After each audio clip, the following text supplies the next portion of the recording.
Back to the second day of the UKTR Bootcamp.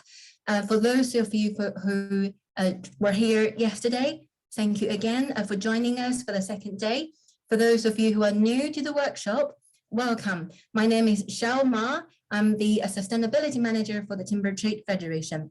And today, as you can also see here on your screen, the agenda, we will have another 4 hours of meetings and discussions.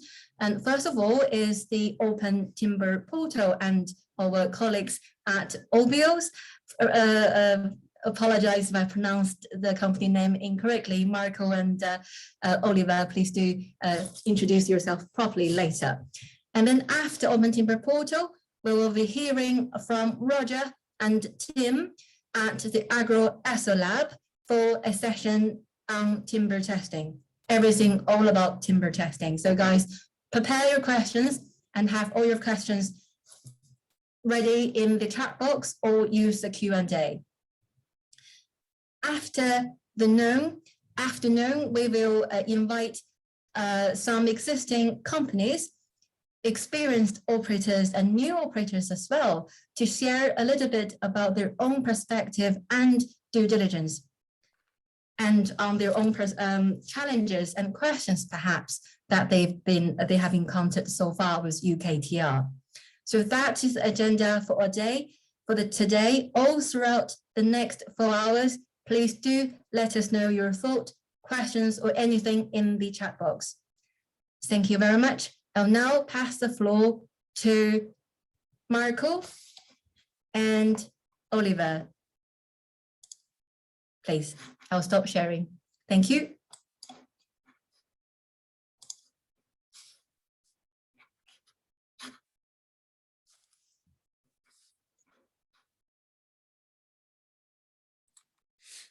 Hello, hello everyone, and thank you for your presence. Marco and I have been approached by WRI and TTF to provide you with an overview of the legal context in the Congo Basin and how the Open Timber Portal can help you to realize your due diligence. So after a short presentation of who we are, I will present the context of the legality of timber in the Congo Basin and the associated risk, and then Marco will give you the presentation of the OTP. So, Marco and I represent OWA, which is a consultancy company. In addition to expertise in forest management and governance, and also as a training organization, we specialize in the implementation of a UTR and performing compliance audits and in forest certification and chain of custody. So we have a strong experience and a very good knowledge of the legality issues in the Congo Basin. If you have any question, please raise your hand and we will unmute you. But if you can, please ask your questions by writing so we can fully understand you, and we'll provide you with the answers maybe orally or in writing as soon as possible. I continue. So first I will present the legal context in the Congo Basin, and we will look at the requirements that need to be verified, what is the applicable legal framework, and the risk and element to verify to ensure the legality of timber. So the UTR aims to verify the administrative and fiscal compliance of companies, the application of the law in forest management and wood logging, but also concerning the rights of the local population, as well as trade and custom procedures. Even if the UTR does not target all of them directly, we believe that there are other legality criteria that present particular challenges in the Congo Basin, both in terms of legality risk and reputational risk. These risks are related to the labor and the environmental law, but also concerning the protection against illegal activities and especially also about the supply chain, which generally needs to be checked for forest and industrial companies also in the Congo Basin. As you know, UKTR and UK FLEC regulations apply now in the UK, but the requirements remain the same as under a UTR. So we will now see how these criteria are framed by the regulation in the Congo Basin. Obviously, we will have a global approach, and it's therefore possible that there are interpretations to be had for each country.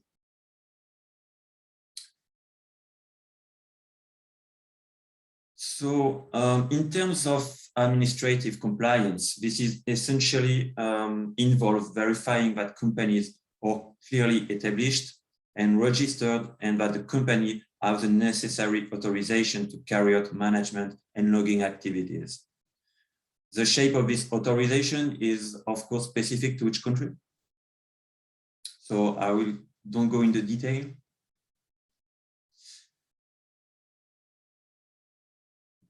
Regarding tax compliance, it is important to check that companies are up to date with their declarations and the payment of their taxes. These taxes are specific or not to the forestry sector. Each country has a specific tax system, which generally relates to concerning the forest sector to the volume of timber and the area conceded. We can also specify that taxation is framed by diffuse taxes which evolve independently of forest law. We can have particular change each year when the finance law is promulgated or at any time. For example, if the administration wants to implement specific incentive measures. Concerning the framework of forest management, the legal framework is really well developed with modern forest codes and application text, which evolve also regularly. The forest codes of the Congo basins make forest management a general obligation for forest concession with an objective of sustainable management. Concerning wood logging, the legal framework is also well developed with modern forest code, and once a management plan has been approved by the government, forest company has to implement a 5-year and an annual management plans, and of course to obtain authorization. These plans and authorization set limits concerning logging, and particularly the species, the minimum logging diameters, the volumes not to be exceeded, and geographical limits to be respected. With the exception of a few special cases, the rights of the local populations are poorly regulated in the Congo Basin. This is usually offset by specific obligations that are formulated in forest concession contracts between the government and the company. These contracts generally include the support of population and the provision of goods and services. For labor law is also very well framed by the law. It is very comparable than what we have in Europe. Workers must have employment contracts. Overtime must be paid in accordance with the labor law. The company must ensure occupational health and safety, which include drinking water and health care.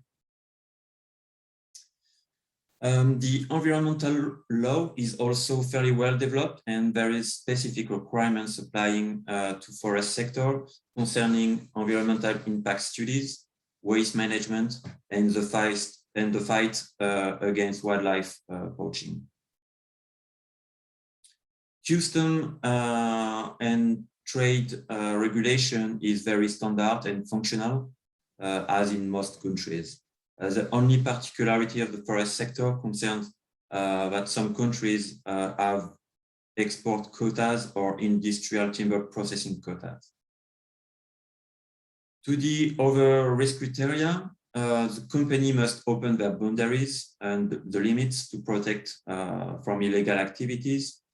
But the main concern will be about traceability, which is not a legal requirement, but it's rather about assessing the supply chain in the forest and industrial companies in the Congo Basin.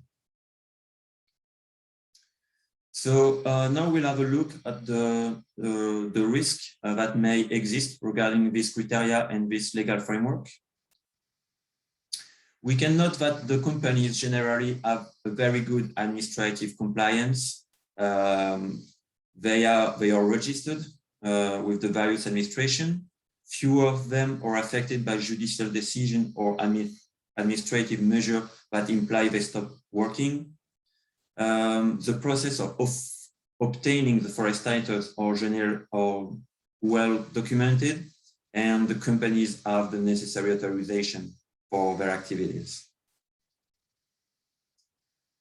As the tax context is complex, tax compliance is sometimes difficult to assess, but the companies are used to demonstrate their compliance and generally have adequate documentations and can provide the evidence you need.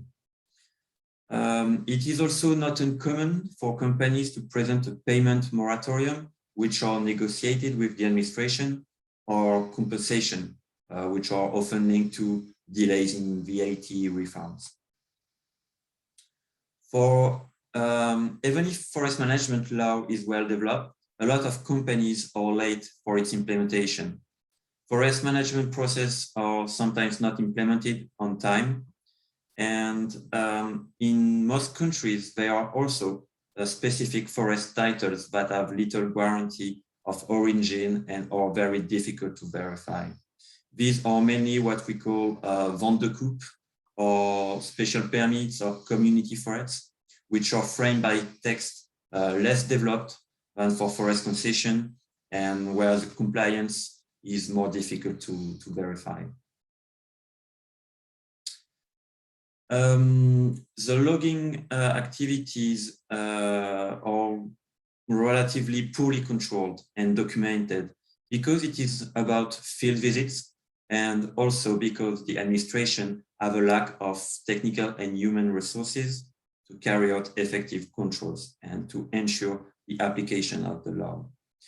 The main issues that may appear are about the respect of the limits, the diameters and the species, but also the traceability and declaration are often a problem. The company can have significant commitments in its contract with the government to support a local population, and these contracts are often poorly implemented and documented. The respect of the labor law is a real weakness in the Congo Basin, not only concerning forest companies, but it is not uncommon that workers do not have an employment contract, but their overtime is not paid in accordance with legal requirements, or that they don't have insurance with the social security, and that the health and safety elementary requirements are not implemented. It is also recurrent that the environmental requirements are not fully respected on its fundamental principles, and particularly in terms of waste management, and particularly concerning oil and other products. We can see that the trade rules and custom processes are very functional and secure. The only issue might be concerning the respect of the export quotas in some countries, which are not always respected and for which the administration has difficulties in controlling it. And concerning the other criteria, which is the most important, is to verify that the forest and the company you are evaluating are the ones from which the wood is delivered to you. It is not uncommon to forest companies to have external supplies for their industries. So as a conclusion, we can say that the Congo Basin has a high level of regulation. The companies have mostly a good level of administrative and tax compliance, but there is recurring non-conformities in the other criteria, and particularly in terms of labor and environmental law. The level of compliance of the forestry companies remains very variable, and some company has a low capacity of improvement. And also the Congo Basin administration generally has a lack of technical and human resources to carry out effective controls and ensure the legality of the timber in their country. Thank you very much for your attention. We can have maybe now a short question and answer, and then I will give Marco his time for his presentation.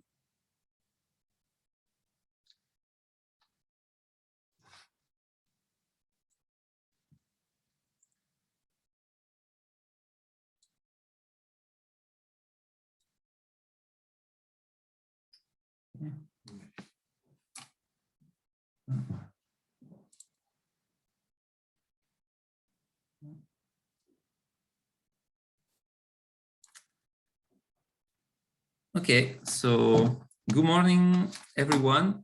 Welcome to this webinar on the OTP Open Timber Portal. Do you see the presentation? Yes, it's right. Okay, thank you. So we will start quickly in order to respect the times at our disposal, and because we have some objective for this webinar. Regarding the objective, during this webinar, we will go together to see the information available in the OTP, Open Timber Portal, to understand the interface and so how to have access to this information. And in addition, we will see together how the OTP can integrate a due diligence system. So the role that this platform can have in the DDS of an operator.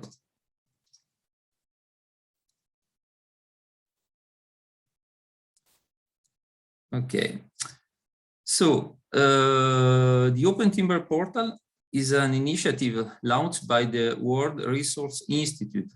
So WRI is an international research organization, a no-profit organization, and thanks to 1,400 employees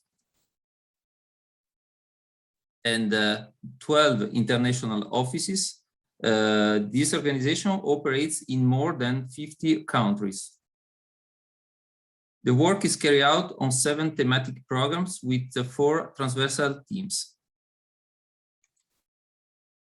But what is it, the Open Timber Portal? So it is a free web platform, so no account is required to view and to have access to this platform. It's designed by WRI in consultation with civil society organization, the administration in the involved countries, and private sector as a producer, industry federation, and so on.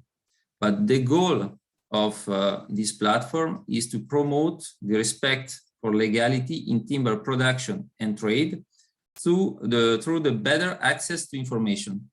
To have a better access to information is the main goal of this platform, to give you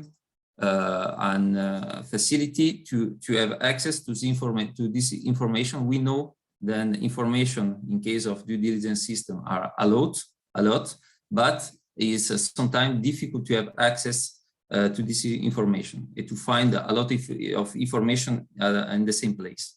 So the other goal is to improve the effectiveness of regulation as UKTR, UTR, Lacey Act, and so on, to counter illegal logging. OTP was developed with the support of several donors. So, in the purpose of the OTP is to provide better access to this information, but where does this information come from? The portal compiles information from 3 different sources: the Forestry Administration of involved countries, producer, and independent forest monitors. In addition of these 3 sources, which we will see in more detail in the next slides, in the OTP, we also find information from Global Forest Watch. Global Forest Watch is an online platform that provides forest monitoring data and tools. With this technology, Global Forest Watch enables anyone to access to near real-time information to know where and how forests around the world are changing.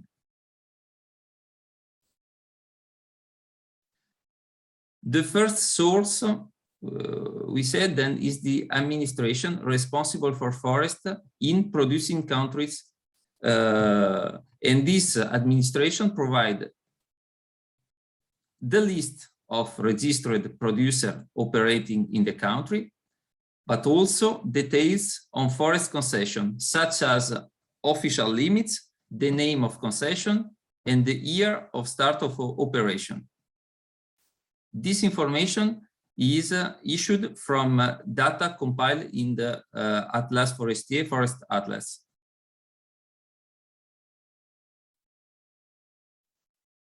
Involved companies, so OTP covers several countries in Congo Basin in this moment, starting 3 years ago with Congo, Democratic Republic of Congo. In Cameroon has been in 2019, and last year has been included Gabon and Central African Republic. The OTP will be extended to other producing countries, but depending on available resources and opportunities. Second source are the producer. All registered producers operating in production country, the 5 countries listed, are listed in the OTP. These companies can then voluntarily register and publish their key document, then demonstrates their compliance with the legal requirements of the country in which they operate. So they can register themselves in the OTP and after upload in the platform the document, and these documents are free to the access for the user of OTP. It can be downloaded by the user. The list of documents to be published by the operators, by the producer, is specific to each country. So 5 different lists for the 5 different countries. This list per country is developed from the legality grid developed by the national actor as part of the process of the Voluntary Partnership Agreement, VPA, signed between the producer country and European Union.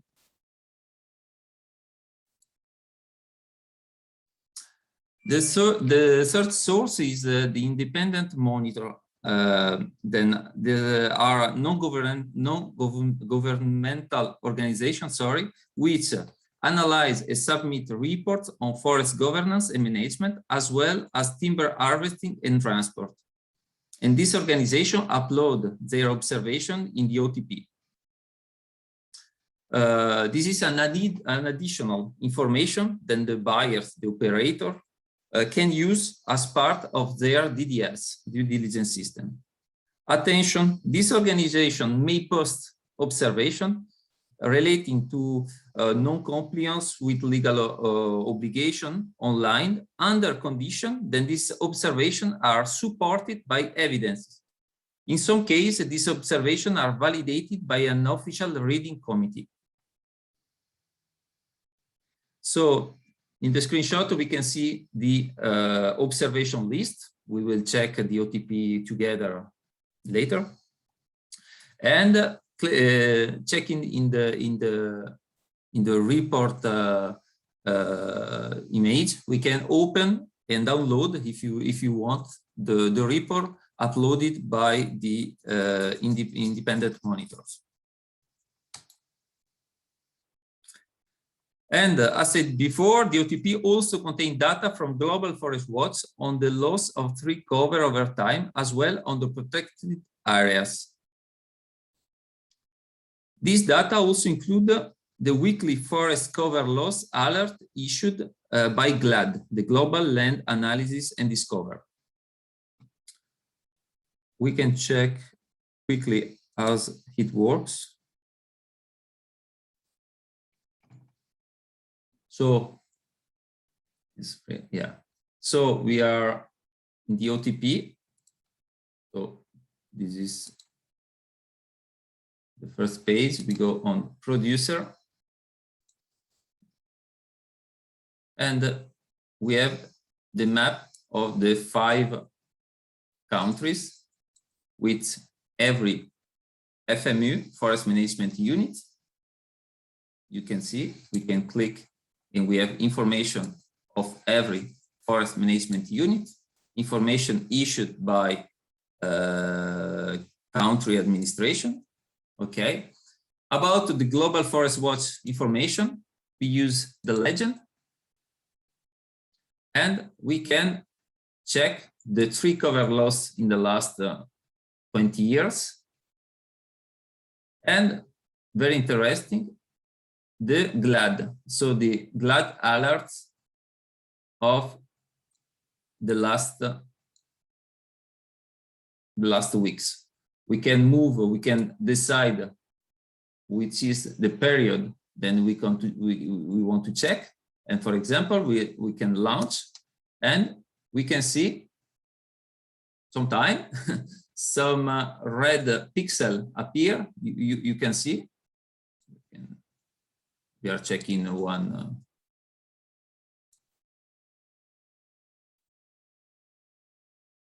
Yeah, we can see the red pixel then appear, then are information about loss of tree cover loss. So attention is not because it's red, then is something illegal. But for sure, when we can see some big red flag, you can see a red flag like this one, This could be interesting to, if we supply from this FMU, from this supplier, we could be interesting. We will see to send some question to check with the supplier what is the reason of this one. Is a normal harvesting situation? Is a village? Is a road or something legal or something? Then probably the company is not aware because it's something then someone else is doing in the forest. Okay, so we can check completely every FMU, and using the legend we can check the data from the Global Forest Watch. Was interesting, I think, to check together this function.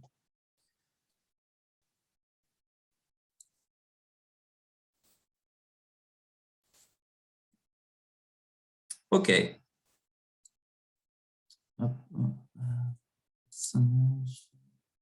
So, small question. Have you ever used OTP in your due diligence? So, small, yeah, just to check if OTP is a platform, then is no by the operator in this moment, and if has been used until now. So we will check after some example how to be used. Okay, so we can stop, I think. More or less 40% of answer about yes and 16 no. But of course, we hope, we think, then the percentage will change after this webinar from tomorrow.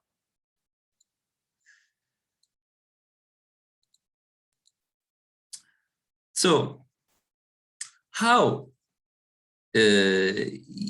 the information available in the OTP are organized in the OTP. So we can find 4 consultation options: a classification of producer according to the criteria of the transparency, with a filter by country or by certification; producer profile, so all the information available for each company on the list. So we know that all producers are in the list, and we can have all information available for each company on the list. A database of observation of independent monitors and NGO, and option implemented this year, a database of producer documents. Important, for more information, a tutorial is available on the OTP website in French or in English.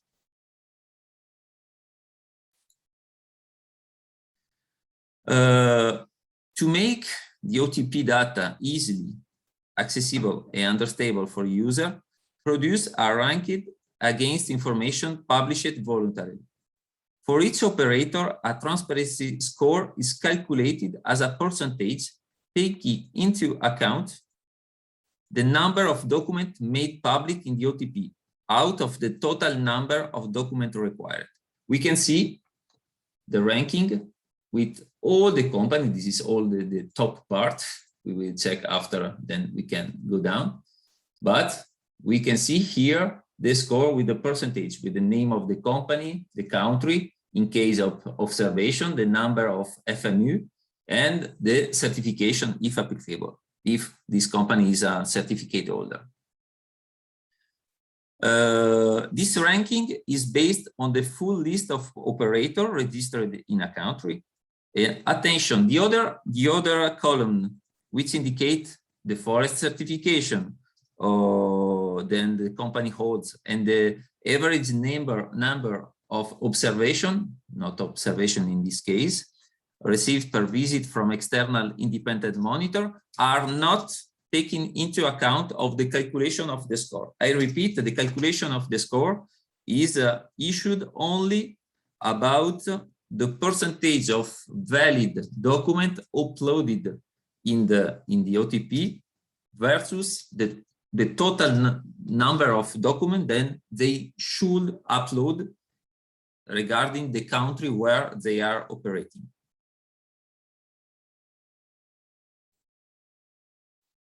So we have an overview also.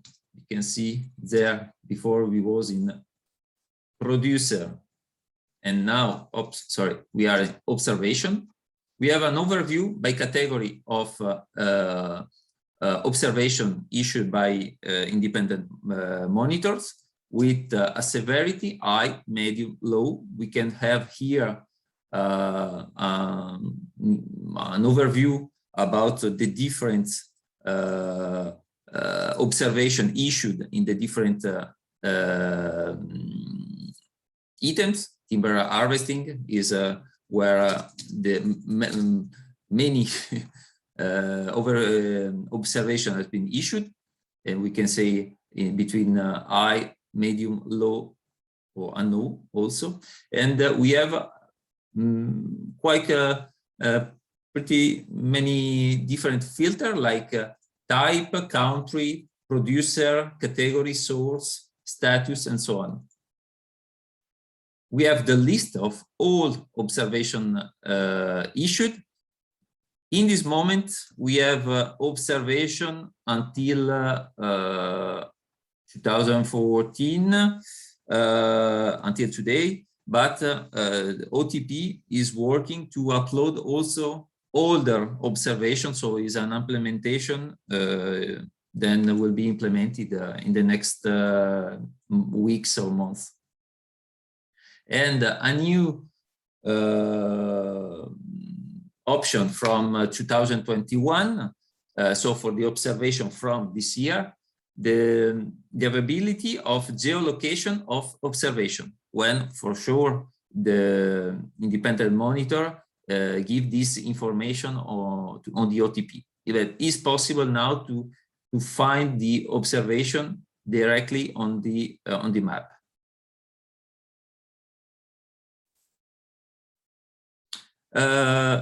Still regarding observation, World Resource Institute and its partner have developed a range of severity parameters for each category of observation in collaboration with independent monitors.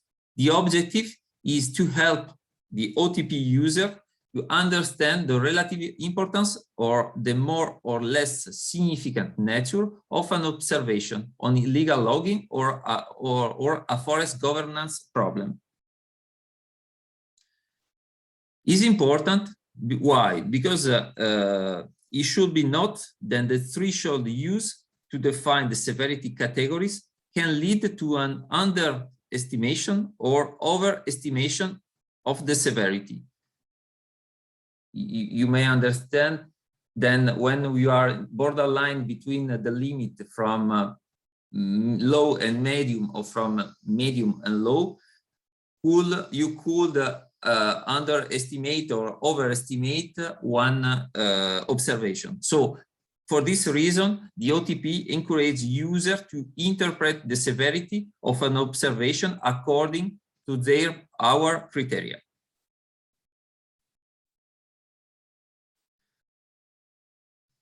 Okay, so I think then now we can go back on the Open Timber portal. This is the first page. You can find the different options of consultation, producer transparency and ranking, producer profile, and so on. We go to producer. We check the transparency and ranking. This I show this part for the people then would to know better, and to show you then is a tool very easy to use, very clear, and then need to be discovered. So we can find here the transparency ranking with the list then I show you before. You have all the companies, all the producers registered in the 5 countries included in the OTP. We can use a filter per country, a filter per certification, you know, all certification, not only FSC, PSC, but also OLB, control wood, TLV, legal sources, and so on. We can find, looking for directly for one supplier with the option search, the legend with Global Forest Watch data, for sure. We can go to check different FMU with information about the name of FMU, the name of producer, and directly to documentation if uploaded for every FMU. All information included in the same place. And we move on observation, another source of information, the third one about independent monitors. We have the overview, we have the different filter to research, subcategory, and so on. And we go down, we have the observation list. We go to the last one. We can change the criteria because we have a lot of criteria. So to have a simple and list, we can define what is the information that we need. We can check the detail of observation, and we can open the observation uploaded.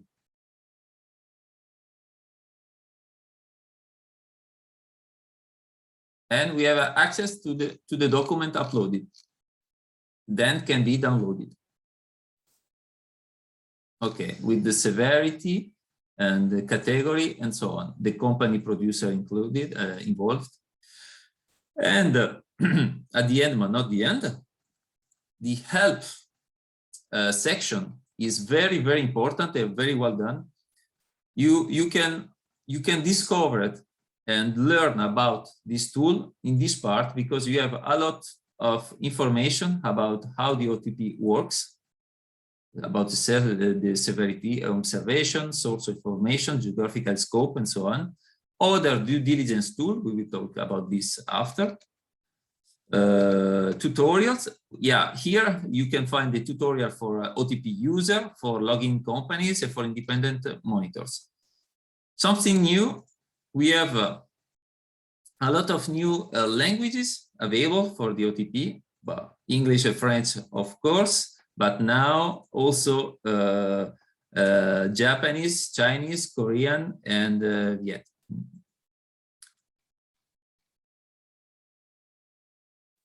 And you can go directly in the different information.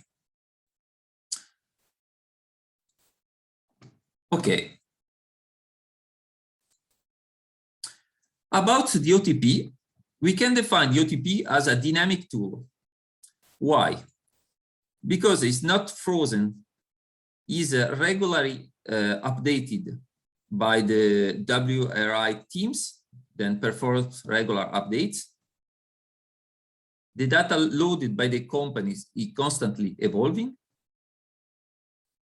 The contribution of independent monitor are also evolving. And because several reasons encourage them to participate. For the companies, example, the ranking, the fact that they have a request from the supplier, the fact that if they upload the document in this platform, they can ask to the client to go to look for the document directly on the platform and not to send every day document to every different client. The OTP promotion, of course, and so on. But also for independent monitor is a opportunity of visibility, and in any case, we have a quality control process behind. OTP, but not only OTP, because other due diligence tools exist, as you know. Several national and international tool initiative, as we can see someone in this list. Each with its information and these prerogatives. Is important. There are several initiatives, but not in competition. They are complementary in supporting the implementation of a due diligence by importer or operators. We insist about this. It's not a competition between tools, but complementary tools then together can help operator to be to implement a clear and complete due diligence. Okay, this was about the information available in the OTP and how to have access to this information. Now we can check how to use the ATP in a due diligence. So first of all, what is a due diligence? The international regulation as UKTR, UTR, Lacey Act, implemented to counter illegal logging, aims to exclude the timber and deliver product from illegal harvesting from their local markets. So we could define a due diligence as all the measures taken by that company to avoid marketing wood from an illegal harvest or a product derived from this wood. The DDS objective assess and effectively mitigate the risk of the sale or use illegally harvested timber. Attention, the risk of illegality can be low risk, negligible risk, or high, not negligible risk, but never absent. The risk exists always. The due diligence system is organized in 3 steps: access to information, risk assessment, and risk mitigation.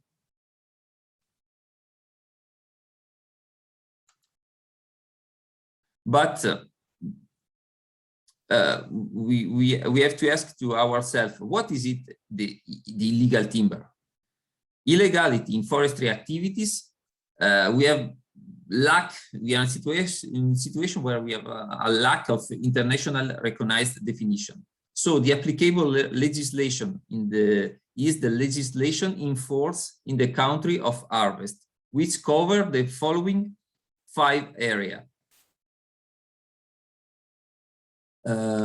Legal right to harvest, tax and fees, timber harvesting regulation, third-party right, trade and transport. Attention, the concept of risk and illegality are essential in a due diligence system. So, information from the OTP can be used in several stages of a due diligence system. Regarding access to information, it can help about required information, about integrity of information, but not only about access of information, but sometimes also the OTP can help about the evaluation of the risk assessment, for example, for origin, or sometimes about the mitigation of risk.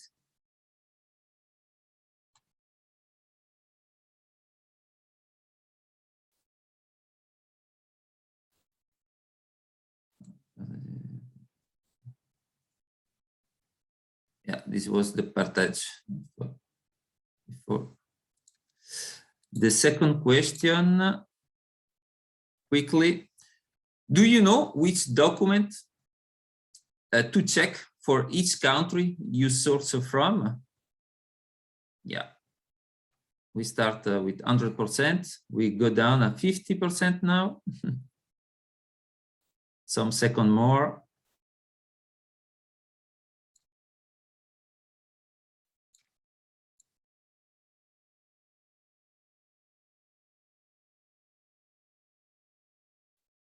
It's pretty good.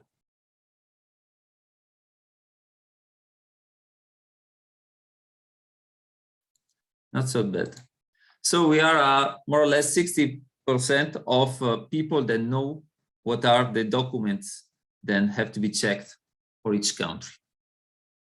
Okay, not so bad. So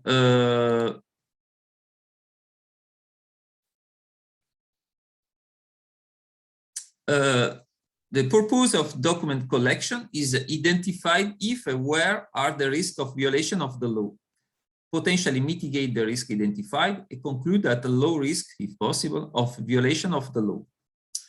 The required information are some quite pretty easy information to know, as the description of the product, imported quantities, the supplier, species, country of origin, but also document and other information indicating legal compliance. The OTP is able to provide this information. The legislation in place need to know the legislation in the country of harvest. Attention, collecting document is not an end in itself. Is important meet the objective of the risk assessment and potentially risk mitigation. So it's not a collection of documents, but it's important to collect the right document and the document necessary to evaluate the risk as if necessary, mitigate the risk. So what are the documents that the producer must provide to demonstrate their compliance with the legal requirement of the country? The OTP provides this list of documents by country and by category. So this is a point very important for the OTP, for the user. The list of documents to be published by the operator is specified to each country. Is developed from the legality grid developed by national actors as part of the process of VPA, Voluntary Partnership Agreement. So we can see the list of group information, for example, legal registration. We can click on expand. We find the document then have to be uploaded. In this case, we are in a company that has uploaded both documents. Something very important in the sometime in the document we have the date of issuance, but not always. Not all the documents include the date of expiration. So something very important in the OTP, every document is included with expiration date. Sometimes it's very long, like in this case, because probably company with is a document and validity very long. Oh, sorry. But sometimes are quite short. So in case then a document uploaded, but then the expiration is arrived, the color move from green to red. In this case, the company has uploaded a document, but now the document is still uploaded, but not more valid. In this case, we can check if the document is available. Can be downloaded or in any case checked. It's not been issued by the company. We can ask to the company to implement, to upload the document in OTP or send directly to you. We will see then is better if it's in the OTP and why. Can be not more valid or can be not applicable. The company has it's possible for the company to click not applicable, but in this case, he has to prove, he has to define in the text why he considered that it's not applicable in his case. Okay, so in this case, we can say then the documents are available in the OTP. Integrity of information is essential to verify the veracity of the document collected, particularly in countries with weaker governance and higher risk of corruption. And the OTP, what has planned for that? For documents submitted by companies, by producers, the OTP has set up two-step validation process. The first step is the review of the submission document to ensure that the content is readable, is sufficient quality, is in the correct category. The second step concerns the control about the quality of information provided.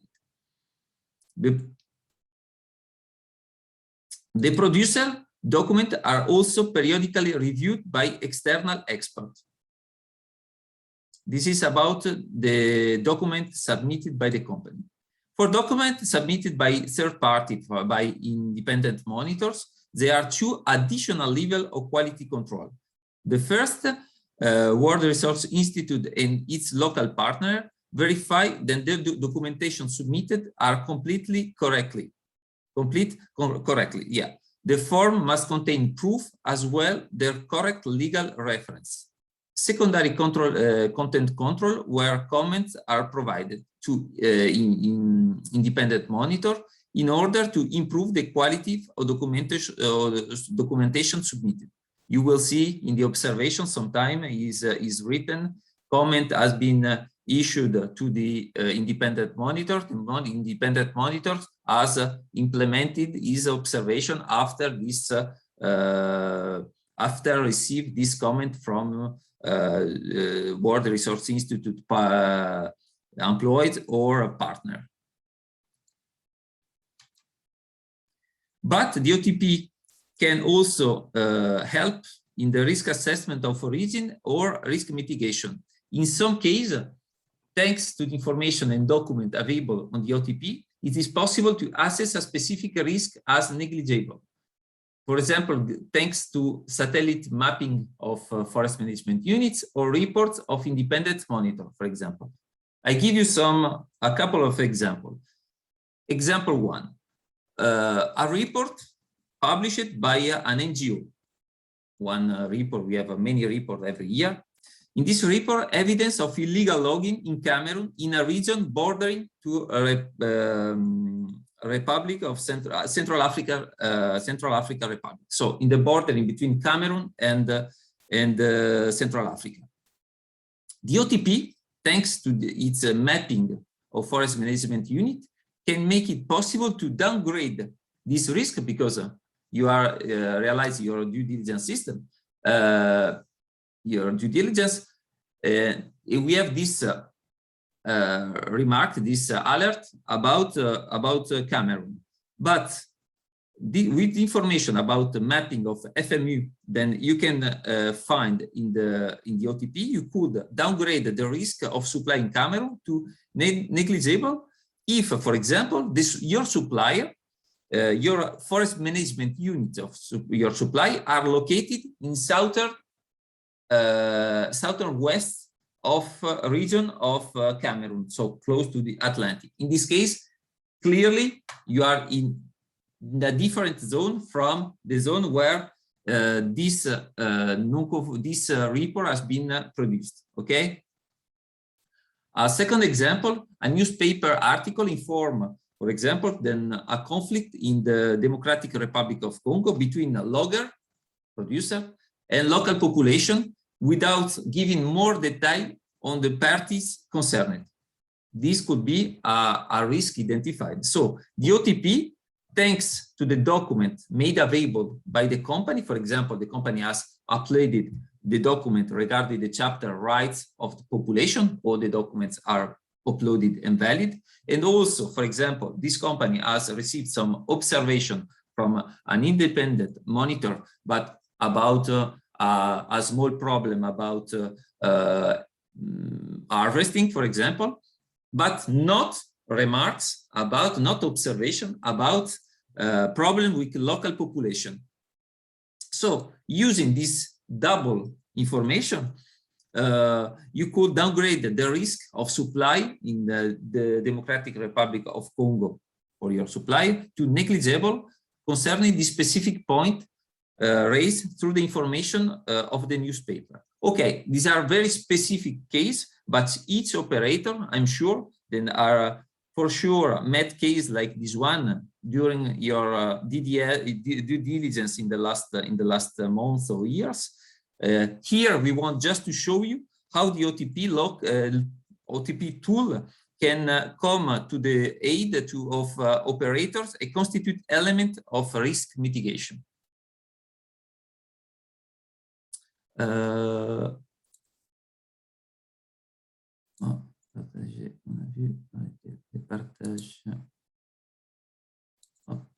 Another small question. Has the OTP, after the discussion or the information that you have read in this presentation, in this webinar, has the OTP encouraged you to change your sourcing or go deeper into risk analysis? So about information then you have discovered probably maybe today during this short exchange between us, but or maybe because the OTP has already known by you and will give you some point of idea to think about your due diligence for the next due diligence. Okay, so not so bad, so very good. So this is the goal of this webinar. The idea for the WRI is to make discover more the OTP and to have more people than use the OTP. Moreover, because more people use and more people push their supplier to upload the information on the OTP, and more this tool will be useful for everyone. It's a free tool, it's an open tool. We have to promote this tool to help every user in his due diligence. So thank you for your answer.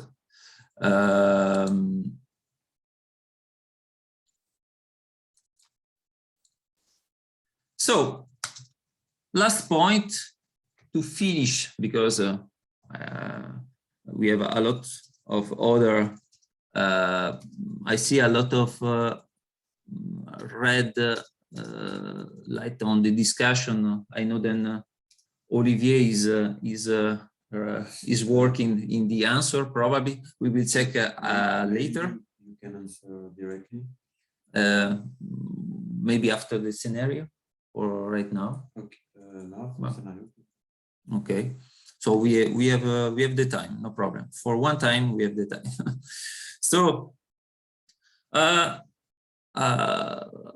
short scenario situation then could be one of your situation in the past or maybe in the future. Then we will propose you and check together on the OTP. So in this case, a new supplier contact you to propose wood products. The supplier is the company Cefecam, based in Cameroon, and he wants to propose you the sapelli planks. So first of all, we start from the beginning. What are the steps to follow in order to perform a due diligence in accordance with the UKTR? So I don't know if someone know the steps. We have already talked about these steps. I can help you. 3 steps, no more, no problem. The idea is going the OTP. So the 3 steps is the access to information, risk assessment, and risk mitigation. So access to information. For the moment, we know only the name of the companies. Is a producer, I don't know, we can check. A country and the product. Okay, product is the local product, so is not spruce, so no problem, can be from Cameroon. So what is the first task? I go to open my OTP. It's not mine, it's our OTP.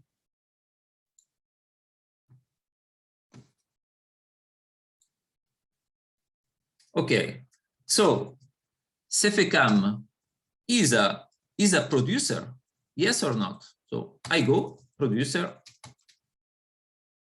I use the search. I put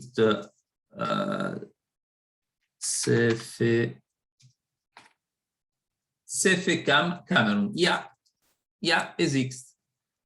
So first question, the company is included in the OTP? Yes, is in the OTP. If in case of a company then is not in the list, probably is not a producer.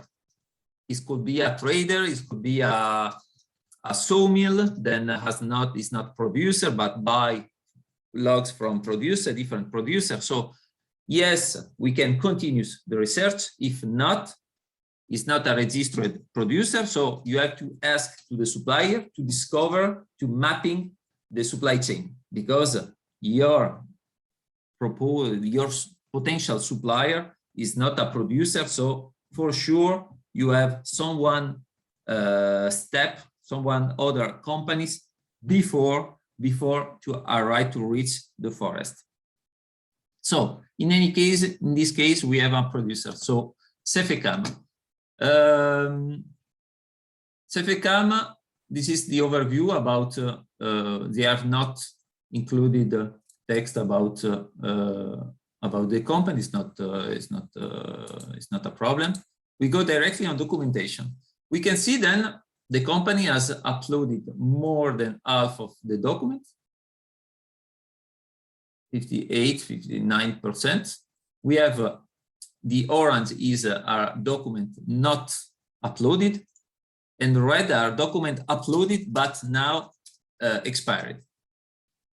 This is something new in the OTP.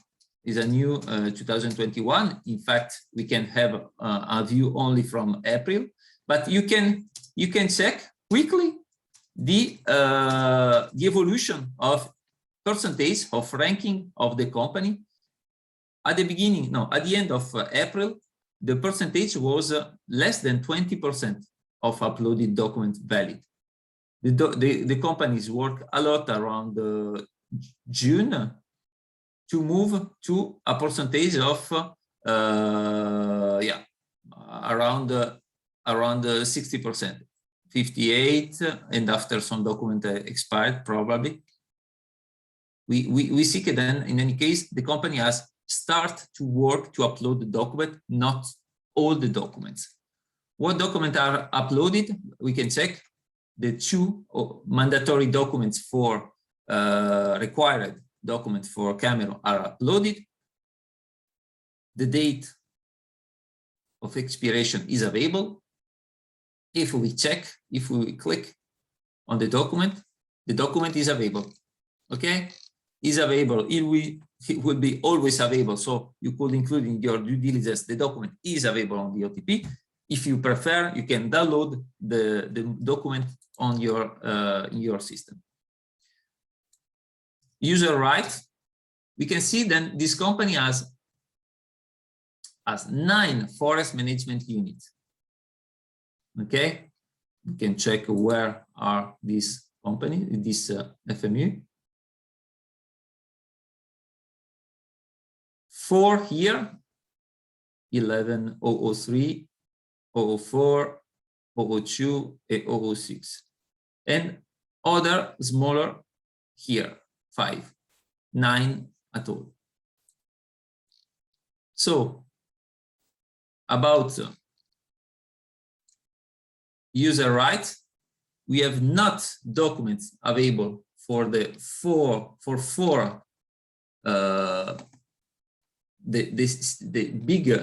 four, but we have the document for the other 5. Arrêté d'attribution de la vente des coupes. Sont des ventes de coupes. They are vente de coupes, the 5 small area, and our concession forest management unit, the big 4. Is interesting because if we go to read, we have all the documents about FMU are provided. Only for FMU, forest management, of course, not for vente de coupe. Timber harvesting, you know, you can check. This one is one of 004, 002, 006, 003 was the forest management unit. They say then not applicable. Why? Because it's a forest management unit harvested by themselves. CFECAM has not renewed the request for annual permission because in this area is a problematic fight in this moment. So the activity has been stopped since 2019. Probably is for this reason. Then the information about the major the forest management units are not available because this forest management unit in this moment are stopped. But the company is working about vente de coupe. If you buy product from this company in this moment are good from these 5 vente de coupe. So finally, you could identify then the fact that these documents are not available is not a problem because are not available because this forest management unit in this moment are stopped, are frozen. Okay, the company is working with this one, but this one is explained reading the information issued by the company. This is quite pretty interesting information. So this is the case where it's important to identify the ranking, but the ranking alone is not interesting. Why? Because in this case, a part of document required are not uploaded, but was not necessary, you know. So it's necessary, as in every due diligence, a competent person then is able to evaluate if the document then lack are really necessary or not. Okay, it's not because it's not 100%, then is then is for sure not negligible risk. Okay. And after, other information, for example, red one expired some 2 months ago, but has been available. Attention, sometimes the document is not uploaded or has not been reissued, not because the company has not the document, but because the document is not available to the person, maybe in the office, then upload the document on the OTP. Probably is a document that is available in the forest, in the forest site, and the document has not been forwarded to the office. Is only a delay of uploading. So his interest is not because it's not in the OTP, then the document doesn't exist. So you have to ask to the company to send you this document, or better, to upload the document in the OTP. Why? Because if the document is uploaded in the OTP, the quality process review implemented by OTP team permit you to evaluate if the document is the veridicity of the document, the expiration date, and so on. Something that sometimes alone is not possible to do or is difficult. Okay, so we have checked the document, evaluate if the lack document are necessary or not, and if some document has to be required or not. Regarding observation, no observation from independent monitoring. Okay, so the third and last point to check, we go to check the forest management unit. We can check if we want the a forest management unit. Also, if we have checked, then in this moment the wood normally doesn't come from there, but we check a GLAD. In the last we put a research in the last year launch.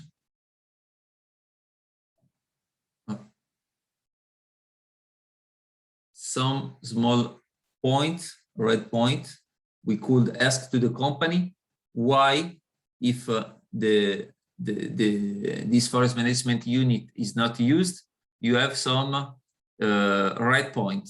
Is an interesting question. It could be a village, or it could be a road, it could be for other reason, official legal plantation. We don't know. It's something then. An information, we have a small red flag there, could be interesting to ask, to do a screenshot and to ask to the company, could you give me more information about that? There are complementary information that sometimes in due diligence, we don't use it because we have not access to this. OTP permit you to have this information at the same place of other documents, observations, and so on, not necessary to go in the Global Forest Watch to have this access information, okay? And if we check in a small forest Van de Koop, we can check, for example, last check, launch, but we see some red point, then is normal logging activities, not big red flag for the moment. So no, not by big red flag. So no, no information about the necessary then require complementary information about this tree cover loss about this Van de Koop. So if we come back to our small situation, what information should I look in the OTP? If the company exists, is a producer? Yes, is a producer. So are there additional questions to ask to the supplier? Yes, for example, forest management unit, you have not uploaded document. You say then from 2012, 2019, the activity stopped. Is still the case or not?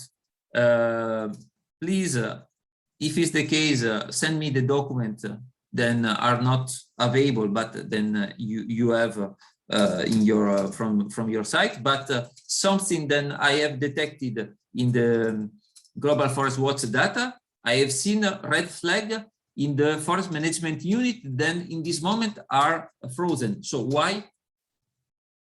An exchange with the supplier then will be interested to give you more information for your due diligence. For sure, with an approach so complete, I think, I guess, but I let, if we have some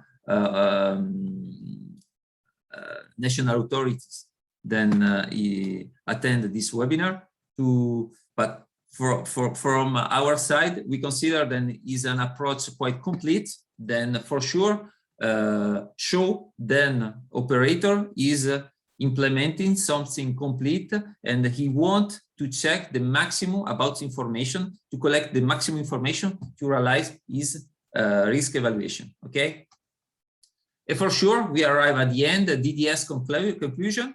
What is the situation? So for sure, or if the supply is a negligible risk, what is the next step? If you consider then is negligible risk, you can proceed to purchase this wood seed. And if not negligible risk, what is the next step? Require complementary information from other support tool or other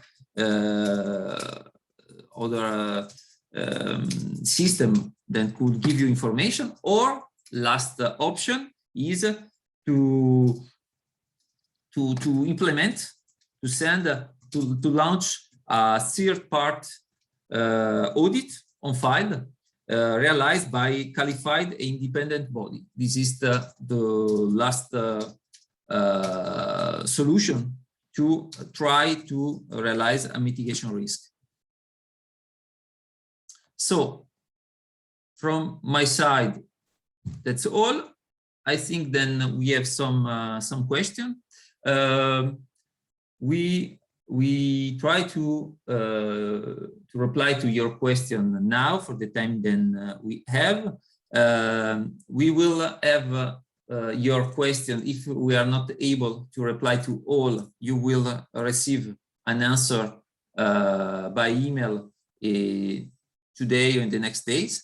If you have some question in the next days, you can send your question to Open Timber Portal at www.ri.org, and if the OTP teams will reply to you, or me and Olivier can reply to you if OTP send forward to us this question.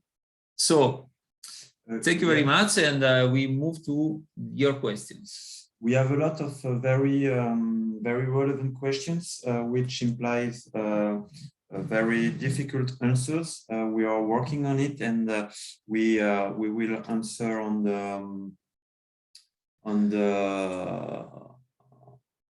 the window. Maybe we have maybe one question also to ask to competent authorities. I am writing it.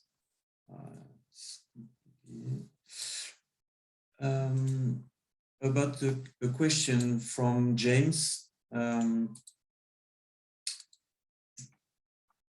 I write an answer now, but I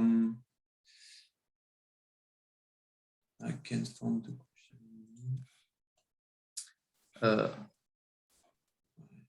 Okay. Pretty a lot. So. Yes, about the awarding of forest titles, which may have been appear with corruptions. We think it has to be studied on a case by case.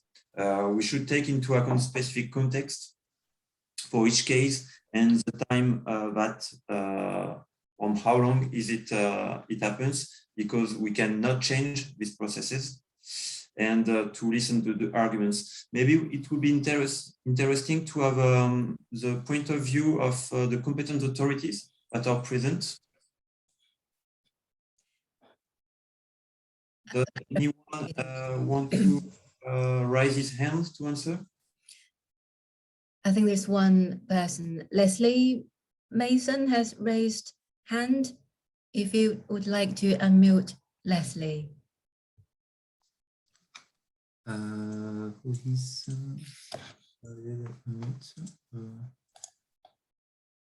I think Leslie is now here. Leslie, if you are here, you can just unmute and then ask your question directly to Marco. Who is unspectator? Okay, Leslie. Okay, yeah, yeah. I have asked for reactivate the microphone. Okay. And there are some more questions I've noticed in the chat box and the Q&A. Would you like just to take maybe one of them and then go through? Can we take into account a notion of prescription, for example?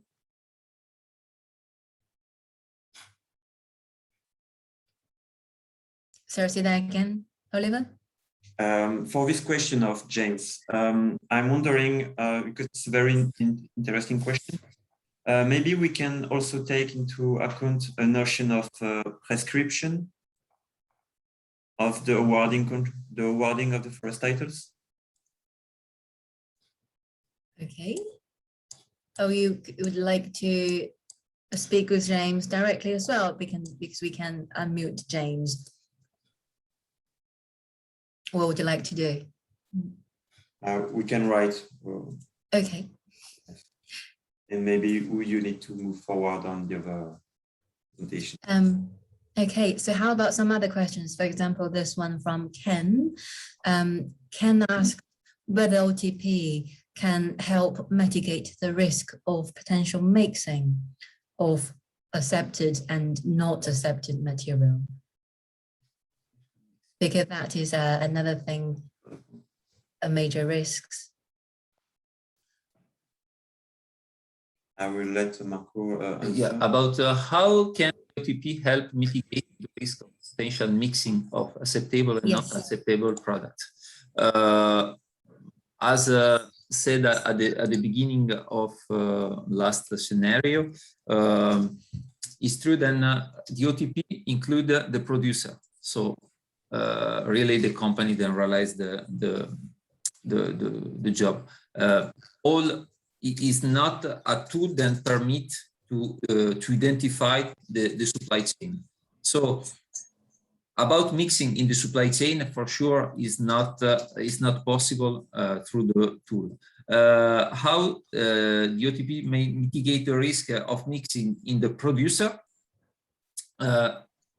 Because we know then sometime loss could come from the forest management unit and from other forest management unit. The observation, some observation of independent monitor have detected this and have issued observation about this risk and this problem. It's important to implement this implementation, this job done by independent monitor, and this information will be more and more available in the future. Is the job of the OTP to include new independent monitors. For sure, is when a company has all the documents available, checked in the quality, the risk zero doesn't exist. As I explained before, the risk can be identified as low, negligible, not negligible, but the risk zero doesn't exist. It depend also about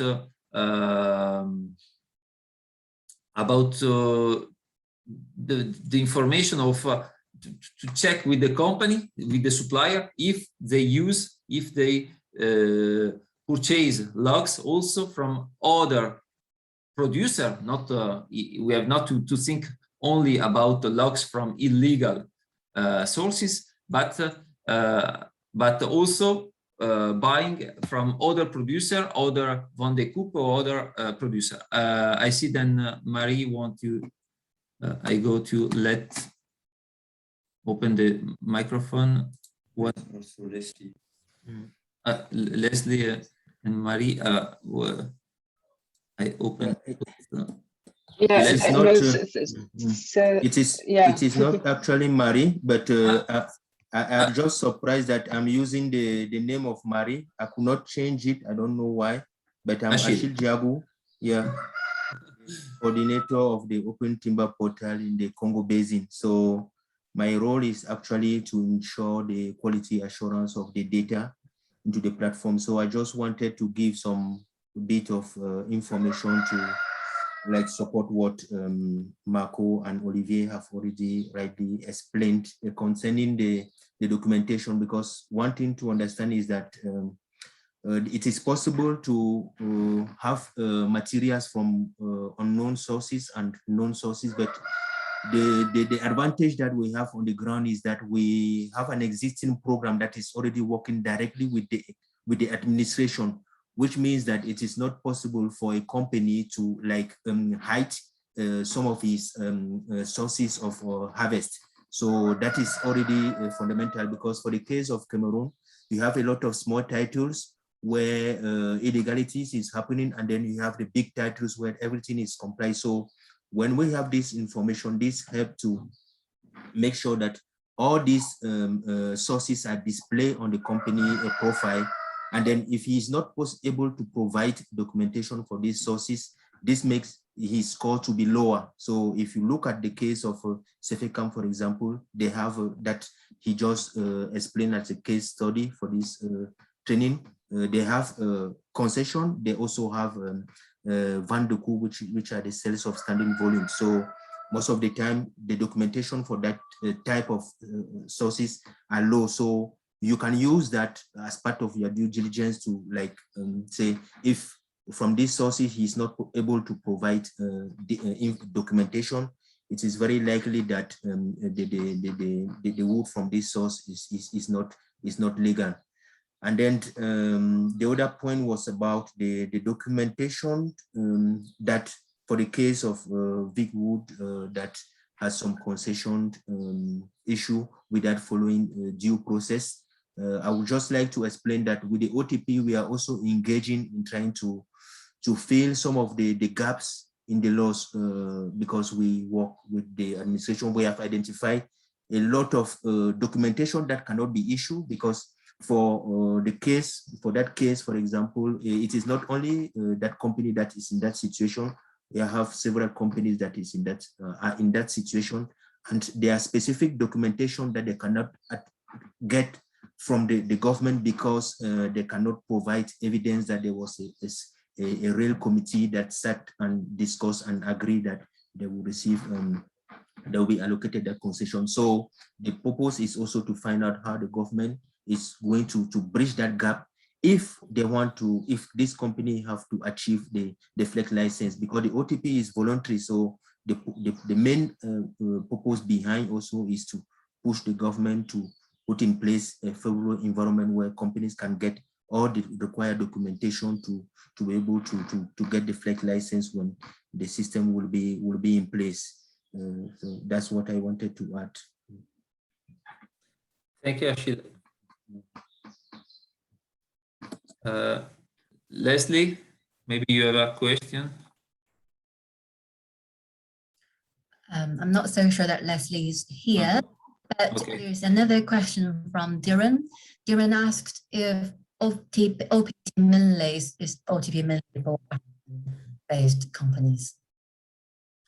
OPT mainly for African-based company. For the moment, yes. The 5 countries are 5 countries in the Congo Basin. Right now, the OTP is ready to include the observation from independent monitor from everywhere.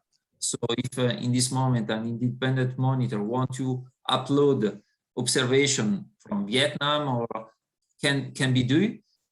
For example, you can find observation from Ivory Coast. Also, if Ivory Coast is not included as in the producer of Ivory Coast, that is included.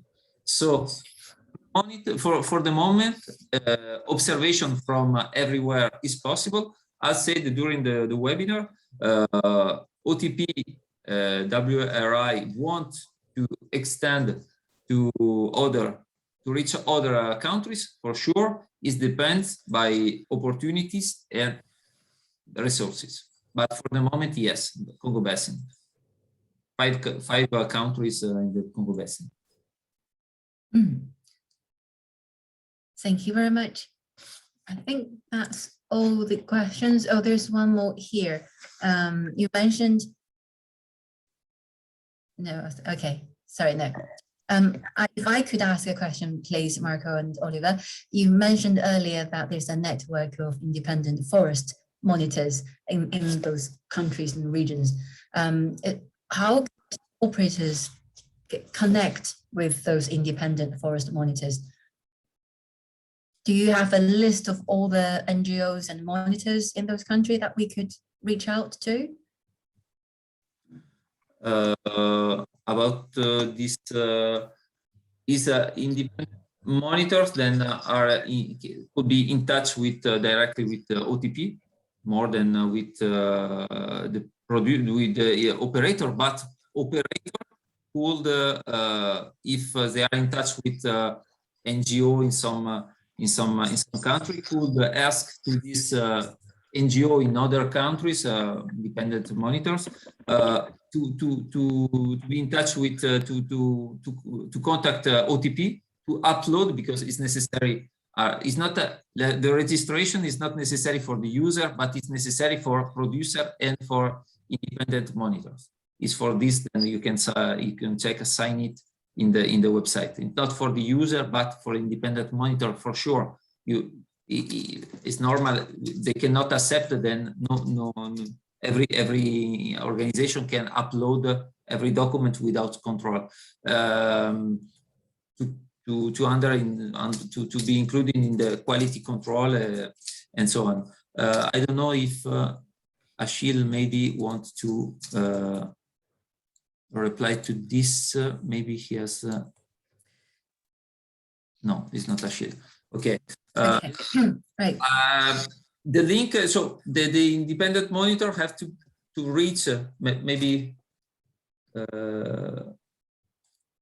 Yes, sometimes it might be useful for the operators to directly ask or communicate with some of the NGOs and independent forest monitors regarding a specific supplier or their observations. It might be useful if that can. I see. Yeah, for the new independent monitor for sure. For the independent monitors, then are already in link with the. I let Marie. Okay. Yes. Hello, Marie. Hi. Yes. So some importers are already in touch with some monitors, so that's one thing to know. However, it's true that monitors don't have necessarily the bandwidth to reply to all the requests, because that's a lot of work, and they have a full-time job, which is to actually go to the forest and check what's going on. So it can be tricky for them to be responsive in a manner that is really useful for importers. However, that's a topic that we are willing to explore, how to really improve that relationship between monitors and importers, and how could importers have an easier access to these people in producer countries that are so knowledgeable about the context they are operating in. Yes. So yeah, I think that the very initial first step, and we are considering that, would be to add the contact details of monitors to be accessible on the OTP. So that's something that is already in our to-do list. But yeah, always willing to explore more options in that field. I agree with you, Shauna, that it's very important to improve this. Thank you.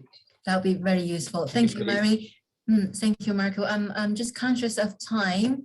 I noticed that there is one more question from Krishna. Just one more minute. Does OTP portal help with procurement from India? In the chat box. At this moment, I'm not. For the moment, unfortunately, India is not included. But why not in the future? Right. Perfect. Thank you very much, Marco, Oliver, and Marie. I hope that covered all, but I'm sure for any further questions, please do feel free to email WRI or Marco and Oliver here. We will also be sending out the PPT, right, Marco? We'll be share the slide with the participants later. Okay, sure. Yeah. Okay, perfect. Thank you, Marco. So shall we just have a tiny 2 minutes toilet break or tea break, and then let's aim to come back at 12:10 for the session with Roger and Tim on timber testing and isotopic testing here in the UK. Back in 4 minutes. 4 minutes. Thank you, guys. Shall I share my screen to get Yes, that? please, Roger, if you could. That'd be lovely. Thank you. Yeah, it goes.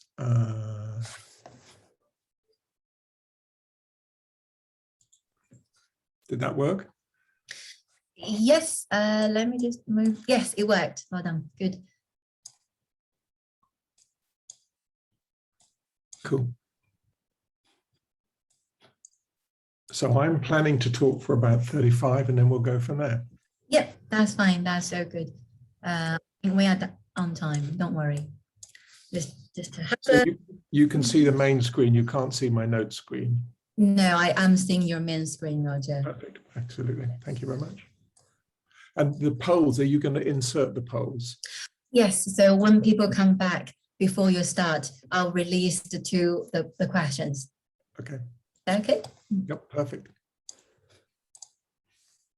And I can see you. I can't see anybody else, but I can see you. So that works very well.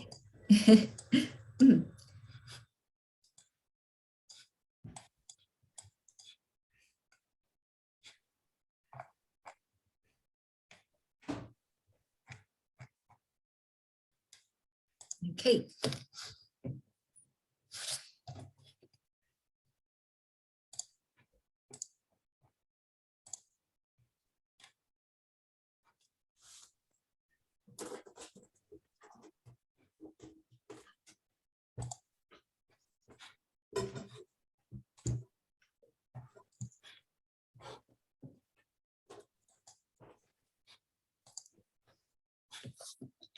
2 more minutes break, and then we will start the session.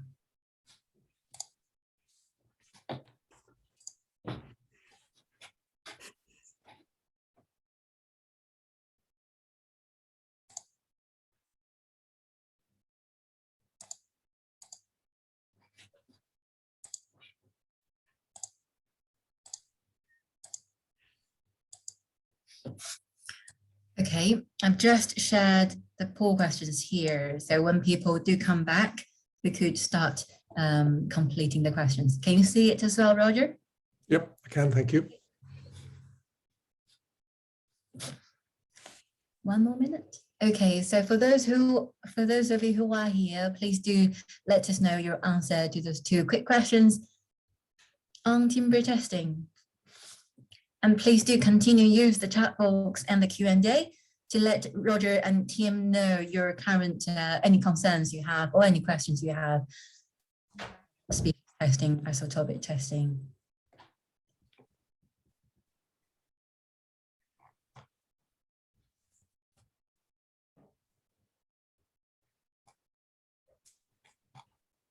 Okay. Right. Shall we make a start? I assume everybody have all come back now. So thank you, anyone. Thank you, everybody. Please do complete the questions. Let's just give you guys 30 seconds more.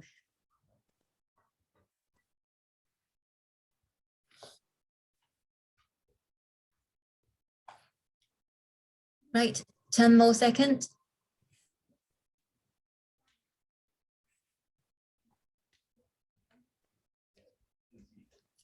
Just count to 3, 1, 2, 3. Well done. Okay, let's end the poll now and share the result. Oh, interesting. Fantastic. Thank you. So as we can see, Fascinating. 50% people use the testing as a part of their due diligence. And it seems DNA and wood anatomy are the most commonly used type of testing. And others, I do wonder what these others mean. Maybe we can then find out later. Thank you very much. And I'll pass the floor to Roger to start this session. Thank you, Roger.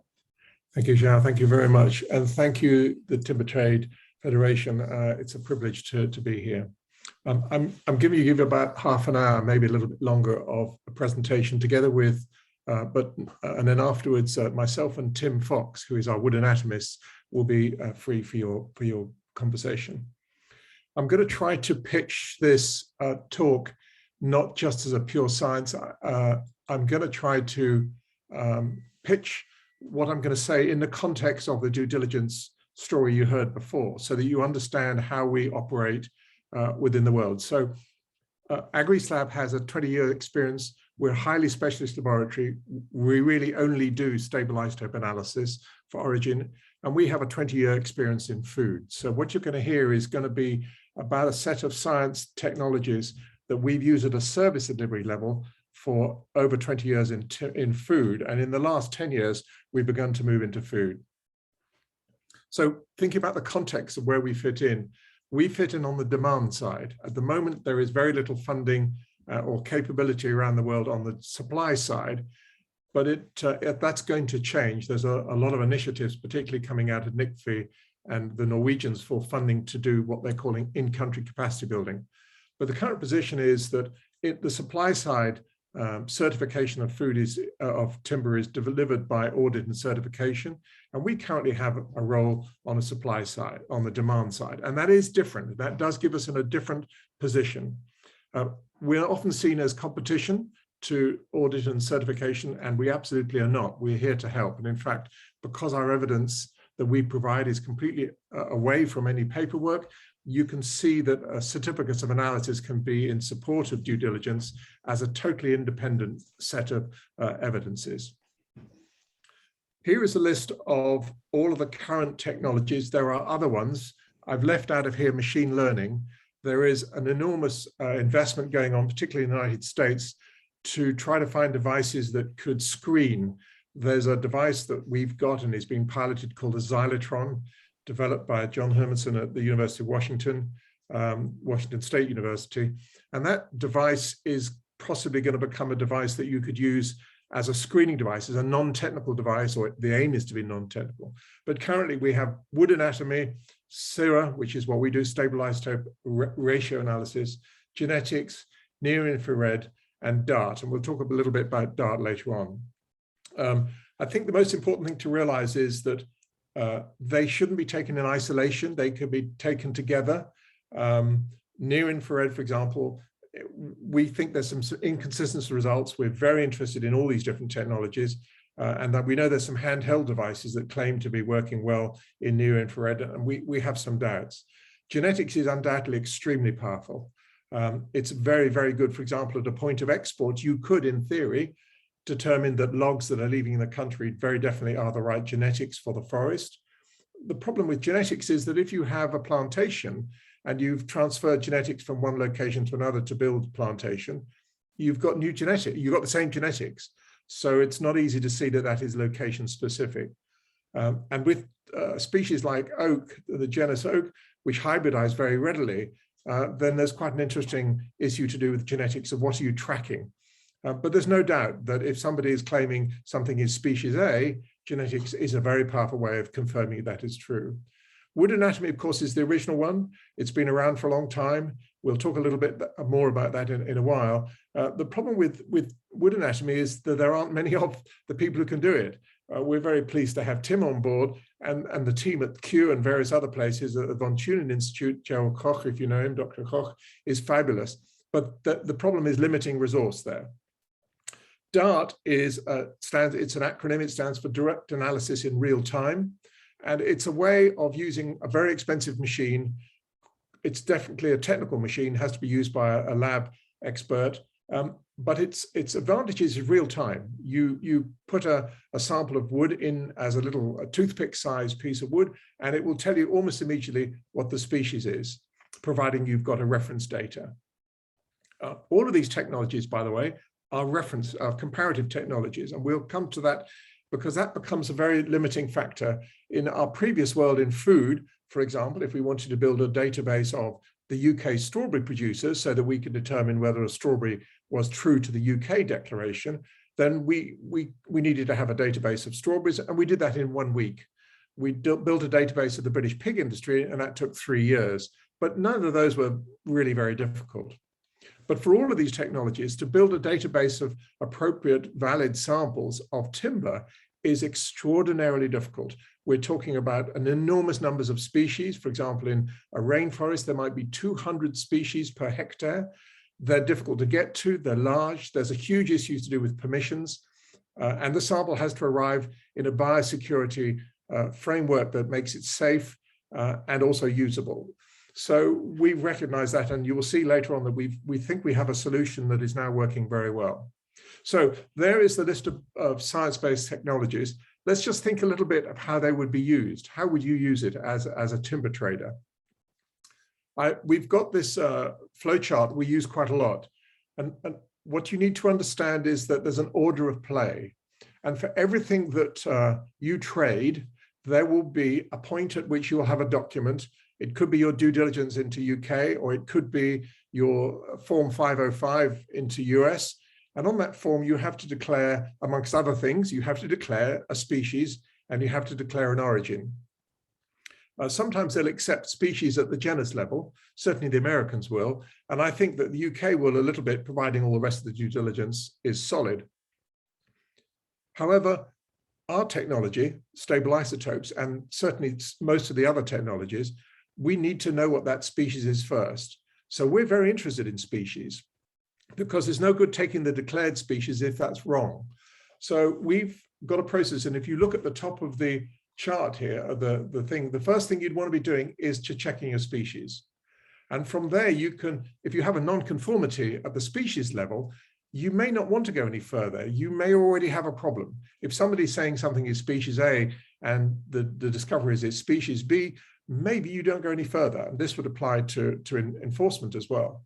But if you did confirm it, then we'd use that species declaration to know which database to use to compare for origin. And that would be the same for genetics and the same for DART. So all of these projects require an understanding of a sequence of events. And we can move right on through that. So let's now move on to what it would mean to determine species. How do we do that? Where do we start?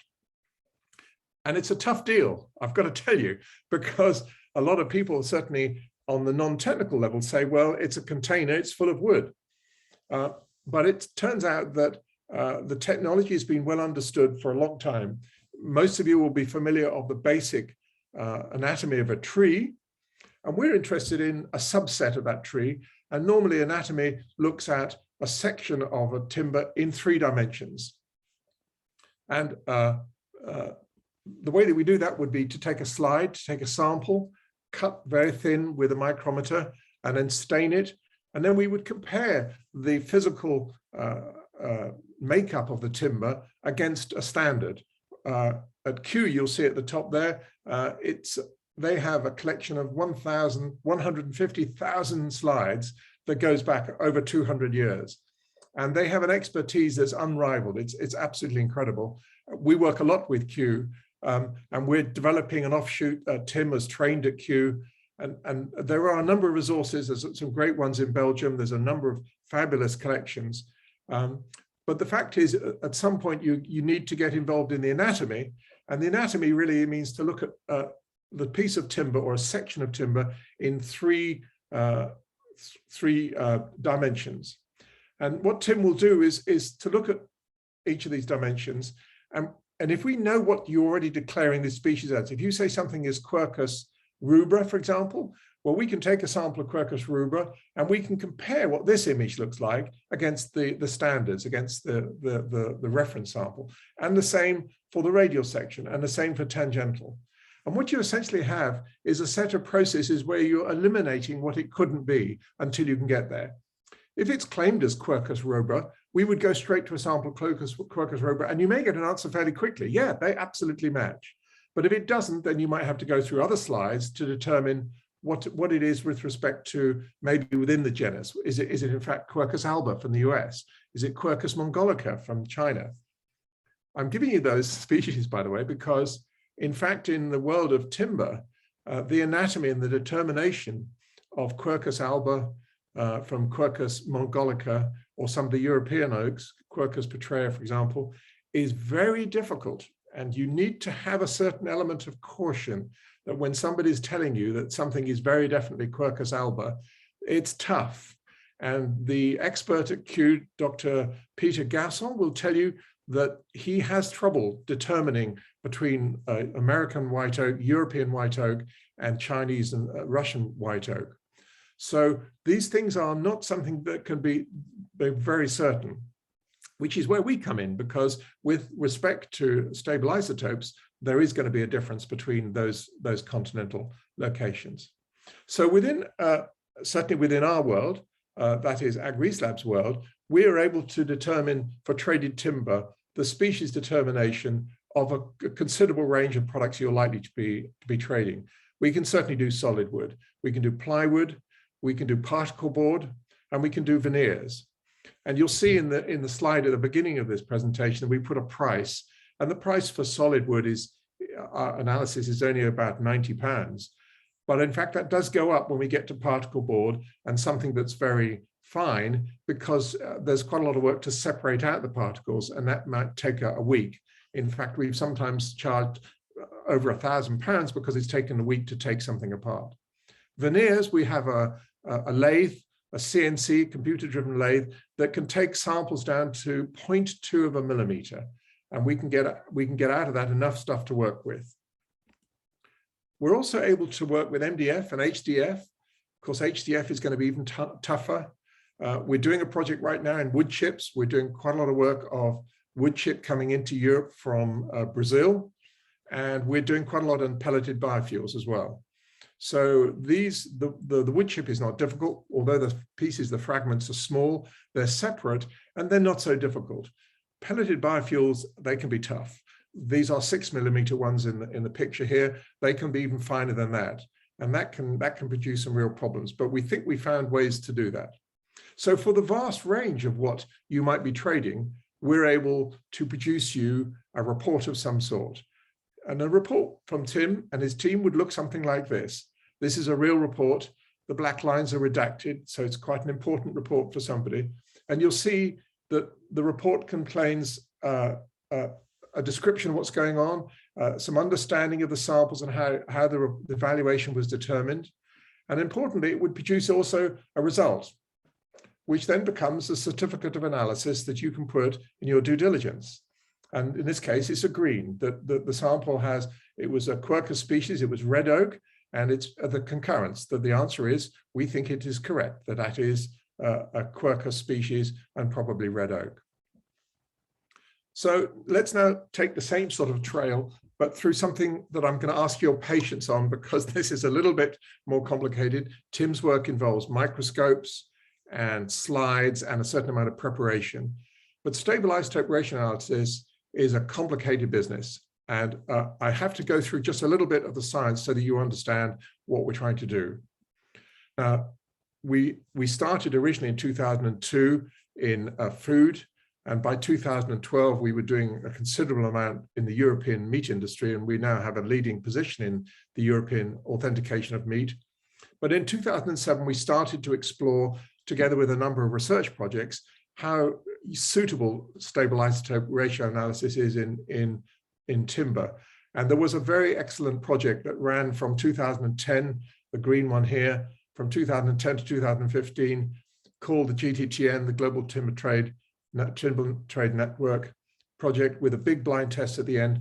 And stable isotopes came out of that project well. And there was a series of reports. Each of the partners in that project produced a report.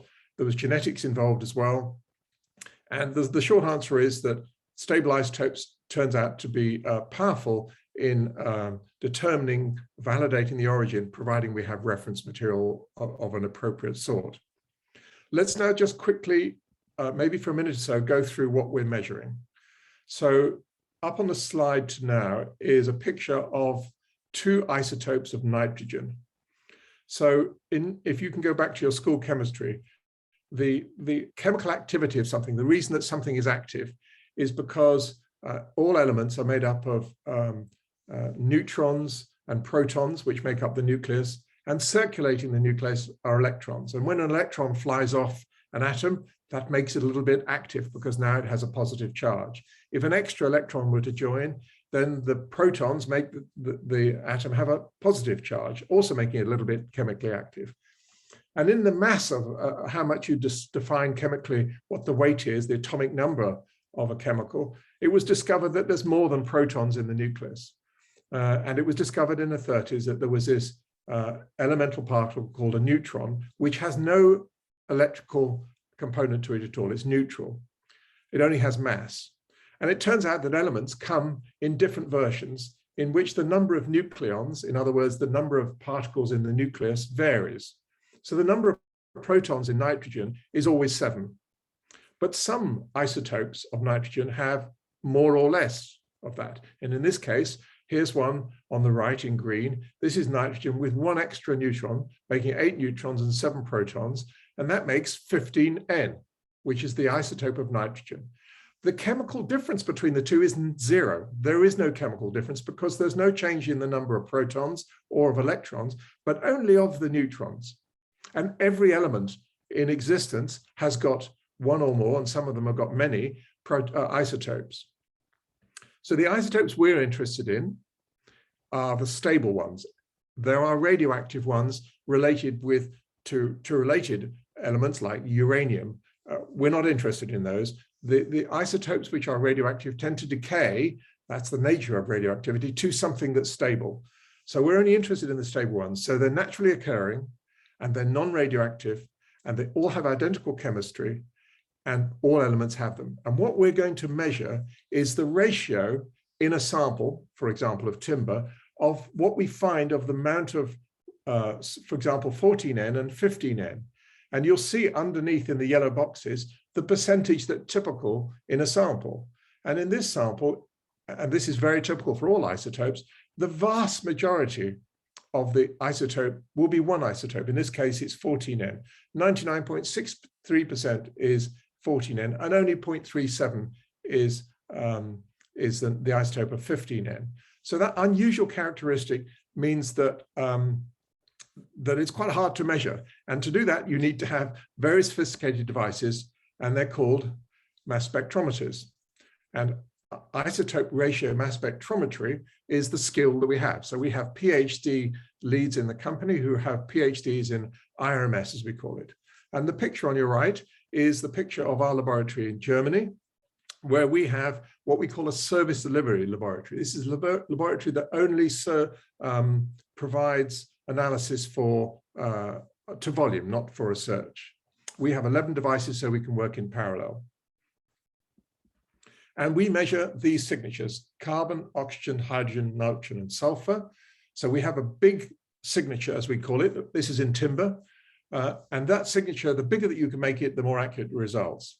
And we have that variety because 42% or 50% of any timber sample is carbon, 42% is oxygen, 6 is hydrogen, 1% is nitrogen, and only 0.1%, or less in fact, is sulfur. And all the rest below that is even rarer. And this is what the distribution in timber of what we find in spruce and pine of the 18 oxygen signature across Europe. And you can see that there's a trend. And if we look at sulfur, this is in spruce and pine, there's another trend. And you can see the hotspots. And the hotspots, of course, relate to industrial areas in Europe. Elsewhere in the world, the sulfur would be hotspots related to volcanic activity, either recent or archaic. But you can see that the distribution is fairly constant, and it gives us an opportunity to measure things. So the way we would work is we're a comparative science. And what we would do in the bottom of the screen, you can see a map of China, and that represents, the dots represent samples that we have of Quercus mongolica from China, and what we can do, and Russia. And what we can do is we can compare a test sample. For example, the picture is of the leg of furniture, which was made of many pieces, maybe more than 20 or 30 pieces in that piece of furniture. And they're all claiming to be European oak, and they're not. By comparison, we were able to say they look pretty similar to the database for China. We don't need to get too carried away beyond that level of resolution, because if the declaration is Europe, and in fact they're not, there's already a non-compliance at that level. And this is the sort of calculation and methodology we'd use. So these are for oxygen, sulfur, and carbon, and you can see that there's a differentiation. The dots are where the samples have been taken, so that there's a computer methodology to expand and work out what the signatures are in between. And we have very complicated, sophisticated statistical methodology to generate these images, and then also to make a comparison with a test sample. And comparisons, for example, in the right is a principal component analysis, and discriminant analysis, in which we take populations and plot them, and then we show what they look like compared to another population. And that's a way of confirming or refuting whether something is coming from somewhere. And the byproduct of that, as we do it as a service delivery, is that we also produce a certificate of analysis. In this case, it's for stable isotopes. And at the bottom, you can see in the picture the sorts of samples that we take. That's a piece of board, and we drill many, many holes in it. We take samples, we homogenize those samples, we grind them up to a microscopic level, and then we analyze them from there. And in this case, this is a very interesting one. This is a sample that's claiming to come from Finland. And you'll see in the picture on the left that there's a red. And that is that they very definitely do not come. Well, one sample comes from Finland and one sample does not. And then on the right is the maps of where we think it's coming from, which is way across in central eastern Russia. And the product of that will be a certificate of analysis, which confirms that this sample very definitely, certainly the second sample, is not true. It may be Pinus sylvestris, but it does not come from Finland. And that's a piece of evidence that's entirely separate from any due diligence process you've got. But it can be in part of, because if there's already suspicion on the due diligence front that you have a problem, then analysis can be a big support of that. And on the other hand, for the sample number one, it can be a way of augmenting the due diligence system. And we know that the UK and the US are very interested in having these sorts of certificates added to due diligence. So the service delivery, let's quickly fly through what we do as a company. Service delivery of what we do is divided between origin verification and species verification. We do both. And these are the databases that we currently have. A lot of these databases are our own. There's AgriSlab's own. And these are the species that we got. We can come back to this in your questions if there's anything you particularly want to have. And we've built ourselves over the period of research we've been going since 2007, some considerable databases. But it's a big problem because it's not enough. That's what that database looks like. And you can see a lot of it is European, a lot of it is Central Africa, very little in Brazil, some in Latin America, and we got some elsewhere as well. But it's not bad. The first users of us at the moment, or historically, has been enforcement. There are these regulations around the world that are changing fast. Japan is upgrading their regulatory position. So is Australia. Canada has got a new one. South Korea is interested. We know there's going to be a lot of pressure from the developed world for all the world to start to have a similar sort of regulatory system. And it's either going to be based on EUTR or on the Lacey Act, which works in a slightly different way. doesn't have a due diligence system. You just have to declare what something is, and that better be true. In other words, it's this species from this origin. EUTR, of course, has become UKTR. And the significant thing about that is that in EUTR, the point of entry is an important milestone, because EUTR applies timber first on the market for the first time. Well, now that EUTR has become UKTR, that location of internal market moves from Europe to UK. So the workload for enforcement is absolutely vast compared to where it was, because now they need to validate all the due diligence coming in, not just because something is exported from Germany to France to the UK, but as soon as it comes into the UK, they treat it as being from outside to inside. And all the traders are going to need to be aware of that too. And we know that's already creating quite a lot of consternation, that they're having to generate due diligence where they didn't do before. For example, 70% of the imports into the UK are softwoods, and softwoods from Europe. And historically, that meant nothing under EUTR, but it means a great deal under UKTR, because now you need to produce some due diligence. So just a quick word to tell you that there is a new law that was in fact proposed quite a while ago, that if you're part of a world which also trades what they're calling forest risk commodities, so soybean, coffee, cocoa, and palm oil, and others, then the proposal is that you would have to have the same due diligence as you do for timber. And that legislation actually became law on the 9th of November this month. And that's going to make a very big change to some of the big traders. The retailers, the Sainsbury's and the Tesco's into this world, they're going to have to show that their chickens are not fed, that they're buying are not being fed from soybean that's the product of deforestation in a country. And that's going to make some very considerable changes to the amount of investment. Now, this may not affect you directly because you're timber traders, but it will affect you independently, because the money that's going to flow in to build the databases for soybean and coffee and cocoa and palm oil will also be money that can be used to collect reference samples from countries like Brazil. And we think that this could be an extremely good accelerant of the whole idea of using science-based traceability, because the money that's going to flow in to try to do something about the forest risk commodities, essentially agricultural products, is going to be huge.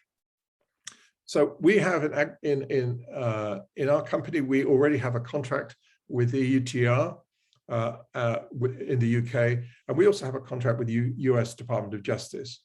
And we've been running pilots for a while now for a number of countries under EUTR. So we have a pretty good experience of what it means to test samples. And I can tell you that mostly what we're testing is are composites of one sort or another. We do very little solid wood, but there's a real concern about plywoods and particle board, and we do quite a lot of that. And we're doing biofuels as well for enforcement. The Lacey Act, we won't go into that because I won't be effective, but if anybody's interested, we can certainly come back to you on that. We know very much how Lacey Act works, and it is different to the UK. And that's interesting because, particularly under Lacey Act, if you're found guilty, the fine is 10% of turnover. And this company, Lumber Liquidators, paid $13 million in 2016, and we were part of that case. We did some supporting evidence. We weren't the primary evidence, but we were supporting evidence, and the Americans are turning up their efforts considerably.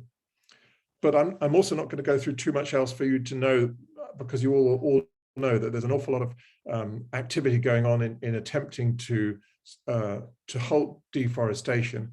And sometimes it can be a little bit annoying because it looks like there's an accusation that all traders are trading something wrong, which of course is not true.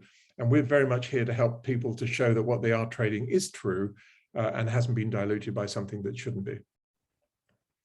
We need to spend the last few minutes just talking about referencing. It's not easy to overestimate how tough it is to reference. Referencing is really, really difficult. We don't just need some samples from a country. We need samples that have been collected carefully. We need samples that have got a chain of custody that can be demonstrated to be true. Who handled it? With what permissions did they collect it in that country? And all sorts of other issues. But the most important issue that we want to do in our referencing is we want to have the samples that are geo-referenced. This, for example, this is the man on the ground is Peter Gasson at Kew, and that is the collection in the Banks building, a high secure building at Kew. It goes back 260 years. It's a fabulous collection. It's got almost everything you can conceivably believe of as part of it, and every conceivable species. The problem is that the locations that they define tend to be whole countries. So you've got some Blackwood on the left, which is given as Tasmania and Australia. And in terms of stable isotopes, these historic xylaria, as they're called, are not really very useful, because Tasmania and Australia doesn't really tell us enough. We need to have accuracy down to as close as we can get it. And with GPS, it could be a few meters. The one on the right is a bully tree and British Guiana. So it might even be a country that doesn't exist anymore in that sense. So these collections are interesting, and they are extraordinarily valuable for the species determination. And so for wood anatomy, these collections, and the one in Belgium, and there's some fabulous ones in Brazil, some amazing ones in Indonesia, they're really, really good, but they're not going to generate much support for certainly for the new technologies of stable isotopes and other location technologies. For example, there may not be much recoverable DNA in some of these samples. So knowing this, way back in 2016, we put a proposal to the American government for some sort of solution to how would you reference, how would we involve the widest possible international community to build reference data. And the way we did that was to set up a project which ran for 6 years. And early this year, 2021, in February, World Forest ID was born. It's the product of those 6 years of growth. It was funded primarily by the US government, although Kew and through DEFRA have put in a considerable amount. And the support has also come from WRI. For FSC have done some amazing work, and we were helping as well. And it's now what we're calling a referencing institution for timber. And let's just go through where this goes and how it works. There is a strong interest that we would like the trade to get involved in this. I am only tangentially involved in it now, because it's now an independent, standalone, not-for-profit. It's actually registered in the United States, and you can go to the website and have a look at it. But it's got some very serious backing, and there's a board members who sit at very high level and government level, and the funding ambitions of World Forest ID is to raise $30 million in the next 5 years to reference the top 200 species that are traded in the world from every forest where those species grow. And we're well on the way to doing that. And the way it'll work is that these organizations will manage the forest sampling, the curation, which at the moment is being delivered through Kew mostly, but there is an organization that's now growing up in the US, in Oregon. It's called the Wood Identification and Screening Center, and it's based at the US Fish and Wildlife Forensic Laboratory in Ashland in Oregon, and they are also creating samples. And the aim is to collect robust, independent, validated samples for the public good. So this is going to be data available for use by companies like yourselves and enforcement. And the use of it will be free. You won't have to pay for it. So what you do is you would say, we would like to validate the origin of something. All the species come to that, if that's what you wanted, but mostly, particularly the origin. And then you would look on a map, which I can show you an example of in a minute, and see whether there's a sample of timber for the species you're interested in and the origin you're interested in. And then you would apply to World Forest ID for use of that data. All of these analysis will be, so you've got two elements to it. You've got the collection samples, and then you've got the data that we analyze out of those reference samples, and other technologies, data is being used to produce databases which will sit on secure libraries so that they can be used to test, to compare with test samples. So it's becoming very exciting. And at the earliest days, back in 2016, we had to work out, what do you collect? So the first samples we collected were tree sections. It simply isn't practical. These things are too bulky. It's way more sample than you'd ever need for analysis. The alternative was an incremental borer, which some of you may be familiar with. The trouble with an incremental borer is it's quite hard to use. We invented a device at the bottom we call the Pickering punch, which has been quite successful. It produces not such a deep sample, but it produces slightly more. And all you do is hammer it into a tree. And then we use a slide hammer, which is a hammer essentially that works in the other direction, to pull it out. And it produces a plug like you can see in the picture. And then we have an numbering system, an alphanumeric numbering system, which is used to capture, to hold it. Nobody needs to hold it, and it's arriving at Q in that form. And then we built over 5 years, we built some very sophisticated software that sits on a mobile phone, and it's used to when the sample is collected in the forest, and it can collect photographs. We can collect what the species is believed to be by the collector. And this is another important thing. When people collect samples, they might have the local name for something, which is not the scientific name. And so we need to validate that later on. That's why they go to Q. That's the first job they'll do at Q, or the second job rather, we'll come to that. But above all, if you look in the bottom under the logo, you can see that the GPS has been produced, and it does that in real time. And this app will work on a smartphone. Even if the smartphone is out of communication with a network, we can collect longitude and latitude. And so we are able to build very quickly large numbers of samples that are collected. We're no longer collecting cross sections, we're collecting these little pieces, and we can work fairly quickly. And this is the sort of result that we can get. This is a sample. We produce a map on the dashboard, and you can see that the accuracy in this case was 27 meters. It gives the address and the exact coordinates there. And then there's a map as well, so we can see what that looks like. When the samples arrive at Q, here is a typical sample consignment arriving at Q. The first place they go to is quarantine.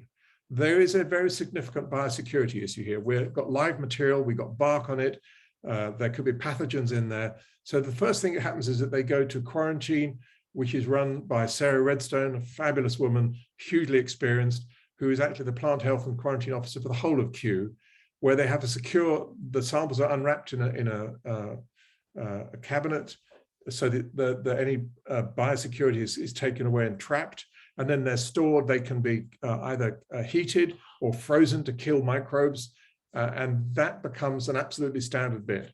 From there, they then pass to the wood anatomist. So Peter Gass and his team determine what the species is, and then they create subsamples that come to us. So since World Forest ID kicked off, we've done quite a lot of samples. We've got well over 1,500 samples and growing fast. And at the bottom there, you can see there's a project that's just running from the US hardwoods. And any of you who know AHEC, and the plan is to develop a database of all American hardwoods in the next 5 years. And that project's going to be probably a $5 to $10 million project. And we've already started. So they are already collecting in a pilot project to understand the structure of the bigger project. They're collecting yellow, poplar, and oak from Kentucky. That's well underway. It's stopped now for winter. It'll start again in the spring. And then from the learning of that project, the aim is to collect all hardwoods from all locations where they grow in the United States. And that's a model that we're trying to create everywhere. So this is a map that's on the World Forest ID collections us to date.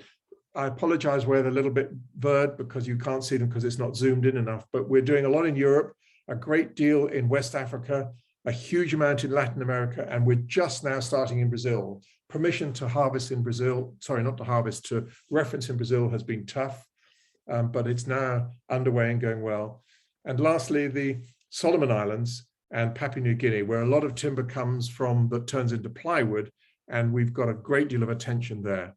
And the way it works is this map would be available publicly. You'll be able to go to it. And when you click on any one of those, for example, this is West Africa, and you'd click on it, and what you'd see is the numbers of samples and the species. And we're trying to build a database of a kume. A kume is a very vulnerable species, and there is a certain amount of abuse of that being bribery and samples going out and turning up in plywood. It's a marine ply. So we're not quite finished, but it's a good start. So there we are. If you need anything, please do come back and talk to us. Charlie Watkinson is our who's a biochemist and data analyst, and he and Tim can answer your questions if you'd like to come back to us separately. Just before I finish, I've got a couple of other things just in the collection, in the bank collection at Q. I thought it might be interesting just to show you an amazing thing that they've got. They've got tables, all sorts of very antique properties that are made out of wood that are being collected. And there's this amazing staircase that somebody provided. and gave it to Q. It's absolutely exquisite, and it's got about 20 different sorts of timber in it. The thing that's particularly interested in it is it's actually not life size. That's a pen. That's a fountain pen. And they've got that sort of thing. And the thing is that these are interesting, but in terms of science and what we're trying to do in the future, they don't really help us very much. They just become things of interest, not things of value right now. I'll leave it there. Thank you so much, Roger. That's really fascinating. Very, very inside stories as well in what is happening in the world of timber species and reference gathering. Can I ask the audiences whether we have any questions for Roger at this moment? I saw that Tim has already been answering questions in the Q&A. Thank you very much, Tim. If we do have any questions, please do enter them in the chat box or the Q&A. And I do have one, Roger, if I may. So you obviously have a lot of experiences helping timber traders or timber importers in the UK with regard to their due diligence procedures when it comes to timber testing. So what is your observation so far? For example, what are the most commonly tested timber products, and what are the key risks areas that you have observed? Okay, let's start with the last piece. Last piece of that, Joe. First of all, yeah. The biggest risk at the moment are composite products. There is no doubt that if you're importing something that's, for example, 7 layers of ply or 13 layers of ply, these can be very difficult for an importer to be sure. And the reason is that some of these supply chains, for, I'm afraid, reasons of bad players, are deliberately complicated, more complicated than need be, so that we know of one supply chain in plywood where it literally would be impossible to determine what the timber is. So they will be given declarations of a species, and they have no way of going further into the due diligence to understand that, because it's invisible. There are multiple trading, you know, the timber arrives at one location, it's turned into the ply is shipped to somewhere else and then mixed in. And so that's the first thing, that the composites and ply are hard. The second thing is you need to be very aware if you're trading something that could be CITES. We haven't talked about this in the presentation, but CITES is important. So a CITES traded species is a species, for example, like Dalbergia nigra, rosewood, or it could be a species that is endemic somewhere and is actually quite easily to trade. But if it's a CITES Appendix 2, you absolutely cannot trade it unless you've got a CITES certificate. And there will be very big trouble if something is believed to be species A, which is not CITES, and by analysis somebody says, I think this is CITES, which is one of the things the DART people are trying to do in the United States, then you've got a very big problem indeed, and you will almost certainly get prosecuted. In terms of other experience, I can give a kind of a generic, and sometimes people think we have some sort of fabulous insight. We don't. We only have the experience we had in food, which is now being copied or repeated in timber. And the issue is, why do I need to do analysis? Nobody's asking for me that. Everybody's saying they want my due diligence. And so quite often people are resistant to doing something else because nobody's asking for it. That's A. B is that a lot of traders will have a very long-term relationship within their supply chain. They'll know their suppliers. They may even know the mill and the forest. The problem is that even in highly integrated systems, and we've spoken and we're now working, none in my presentation will tell you who we're working for in terms of the corporates in your world, because they want to keep that quiet, which is not unreasonable. But I can tell you that there are some very integrated companies, extraordinarily integrated, who really think they know where stuff is coming from, and they don't. And when they get to analysis, they find that there's things that are wrong. So the second thing that happens is that when they move from A, we don't need to do anything, to B, oh, we'll do something because we're being pursued by, it could be regulatory, it could be reputational, by the way. The press are pretty good at making a noise about it, particularly if you're a big player. Then what they'll do is to say, well, this is very expensive science. I'm afraid I ask. There's no way we can get around it. There's a lot of technology in doing stable isotopes, and we struggle very hard to make it as cheap as we can. And if you look at our records, we don't make a lot of money at the moment. We're very good technically, but this is not a hugely lucrative business, but it's good and it produces very good results, and we are growing fast. But the issue is that the cost of analysis quickly falls away to nothing once you get a result that gives you meaning. And that result could be, it confirms that your trade is accurate, that what you're getting is true, the due diligence is accurate, the declarations are true, and this is a very big deal indeed. And of course, there is the other side, is that we can show you that maybe your due diligence has got a flaw in it. Either way, we know that the UK enforcement in particular very much likes to see certificate of analysis. They want to see some additional effort. So what we're finding is that companies that have either had their shoulders touched by enforcement or have had their own suspicions, however that's arrived at, we've started to do, and our rate of growth in analysis is exponential. We're growing at about 20% a year. So I think this is going to grow fast. And what I think we really need to do now is to separate out those companies, which is a majority, who are trying as best they can to trade within the rules. Whatever we can do at the right price to help them do that, we think that this, not just us, but all the other technologies as well, have got a big part to play. Another question also from me. So for those new companies new to the world of due diligence and may not have a lot of understanding on what are needed, what would be your recommendation for them as a starting point? How can they start? Okay, so we've heard a lot this morning about how the due diligence system should be generated, the due diligence and how that operates. But I think as an observation from the outside, and because we've worked now for 5 years with the UK enforcement, here is a deal. If you are importing timber from a location in the world that's known to have risks, and we can say Latin America, we could say Solomon Islands, we could say West Africa, your due diligence had better not be just 2 pages. They will just literally throw it out. The more vulnerable the city, and this is where the WRI application is so helpful, the more risk that you can determine by some third-party advice, the more voluminous must be your due diligence. And the UK, if you supply, let's say, Quercus alba that you think is coming from China, and there's a difference between China and Russia, by the way, there's a very important difference, you'd better have some pretty deep, thick due diligence as to how you've got that. And that's my strong advice. Where people have produced very big, voluminous due diligence and there's still a problem, there's kind of a let-off because you've tried. The point about due diligence is making an attempt. It's very like health and safety. The object of the enforcement is to say, we want to have evidence that you've made some effort, and the more the risk, the bigger the effort must be, that you understand to your satisfaction that this is a consignment that is true to its declaration. And that's really all it amounts to. And it's very, we think people should take it very like health and safety. Although there are rules and there can be statements of it, what you really got to do is satisfy yourself that the timber that you're getting is true to it. And that's where analysis can really help. And you might want to spend money just on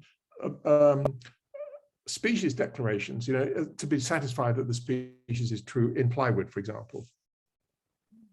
Thank you, Georgia. Lastly, what about the cost? What is the average cost needed for conducting, for example, isotopic testing here?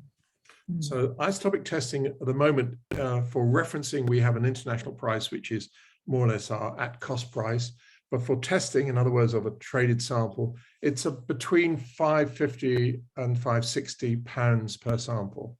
And so that's why it needs to be taken in the context of, we only charge 90 for species determination. And maybe if it fails a species determination, then you would go on and do the location. Or you could say, the other thing that needs to be taken into context is if you're trading millions of pounds worth of timber, sampling and analysis becomes a very small component. That's what the meat industry discovered, because the bigger concern is reputational and regulatory jeopardy that you need to somehow mitigate.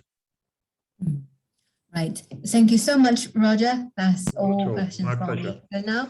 Do we have more in the chat box? Let me just double check. And Q&A. No, I think that's okay. Roger, you will be able to share the slides with the participants, right? Yes, of course. Yeah, fantastic. Thank you. Thank you, Roger, and thank you, Tim. So that is the end of our second section. Let's break for another 5 minutes, and then afterwards, let's welcome 4 of existing operators, and then let's hear their stories and perspectives when it comes to due diligence. Thank you. Thanks, Roger.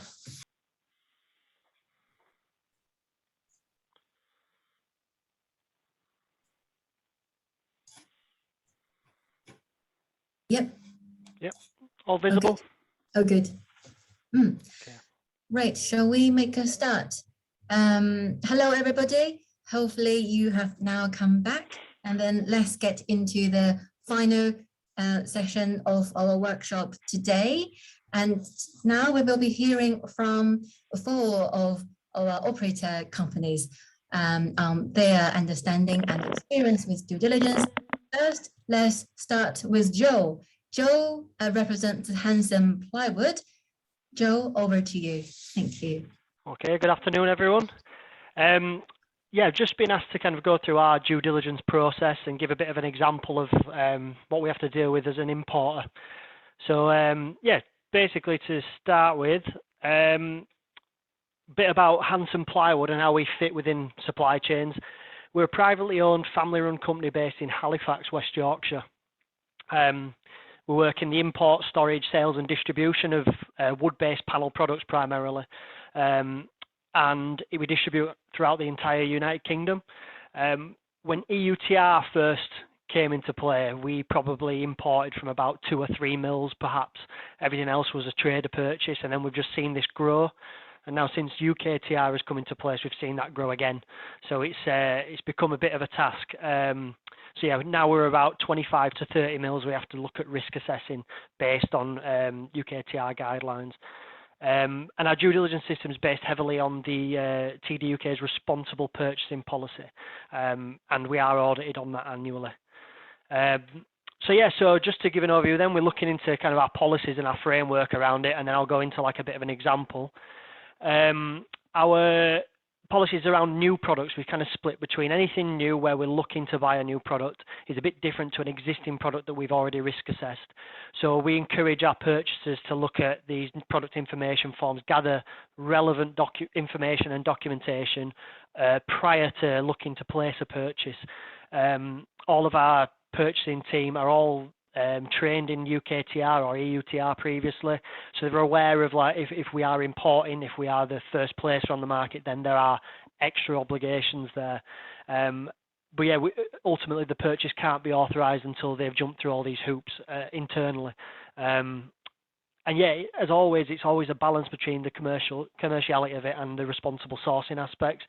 But as a company as a whole, we are kind of more weighted towards responsible sourcing than buying based on market conditions, etc. For existing products, we tend to have a structure based on updating our risk assessments. So we'll do it based on the risk of that particular product. So, for example, an uncertified product from a high-risk country that we've risk assessed, we may do quarterly or with every purchase, depending on frequency.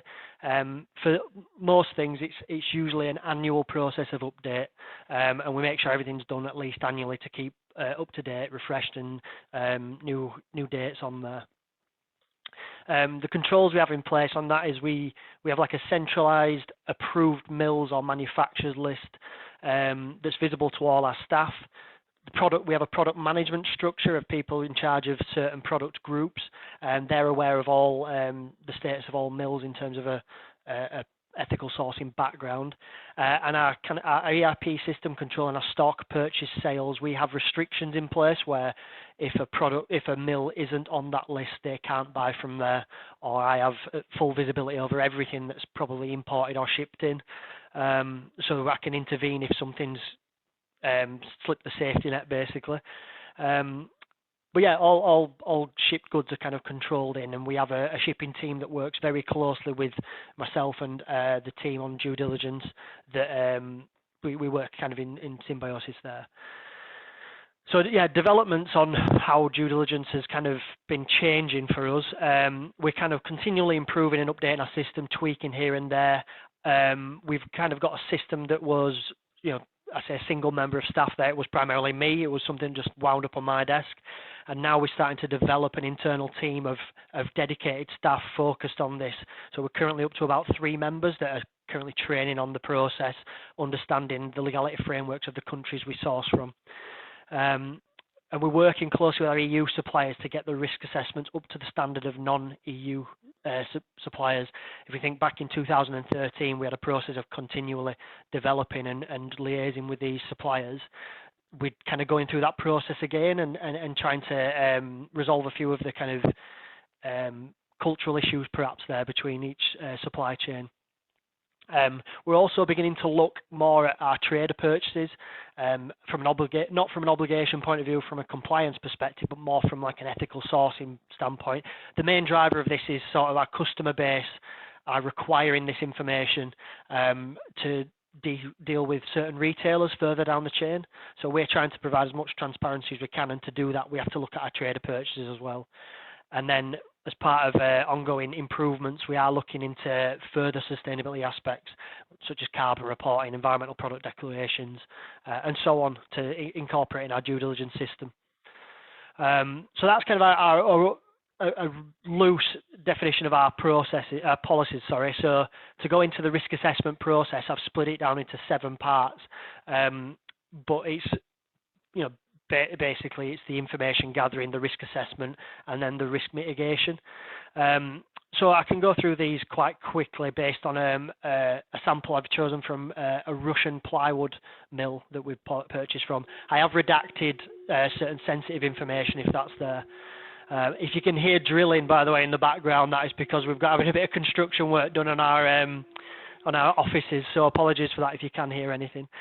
So we start with a country level information, understanding the legality framework there. We used to carry out our own detailed kind of country risk assessment, but then we discovered, obviously, you start looking into resources, you realise there are other people who probably do that a bit better.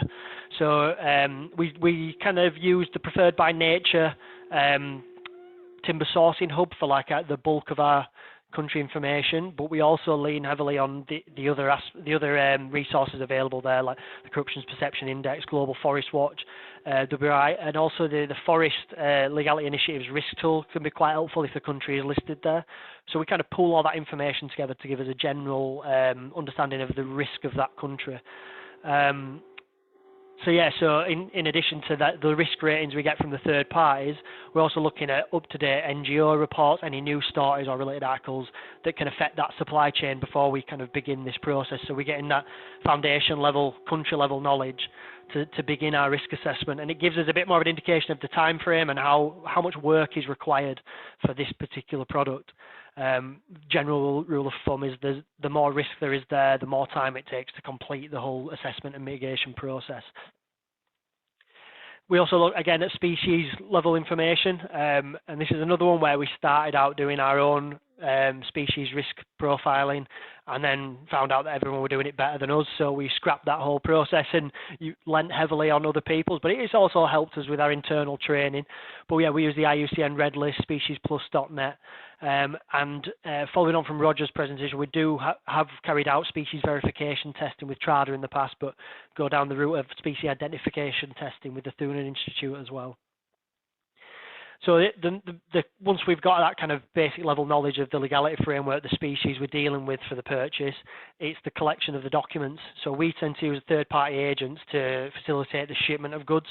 So it's those players that we have to ask the information from. So we will request documentation. They tend to have it on file, but they may have to go back to the mill to get up-to-date documentation. We basically just receive a folder of documents. It varies on the supplier as to how structured that documentation is.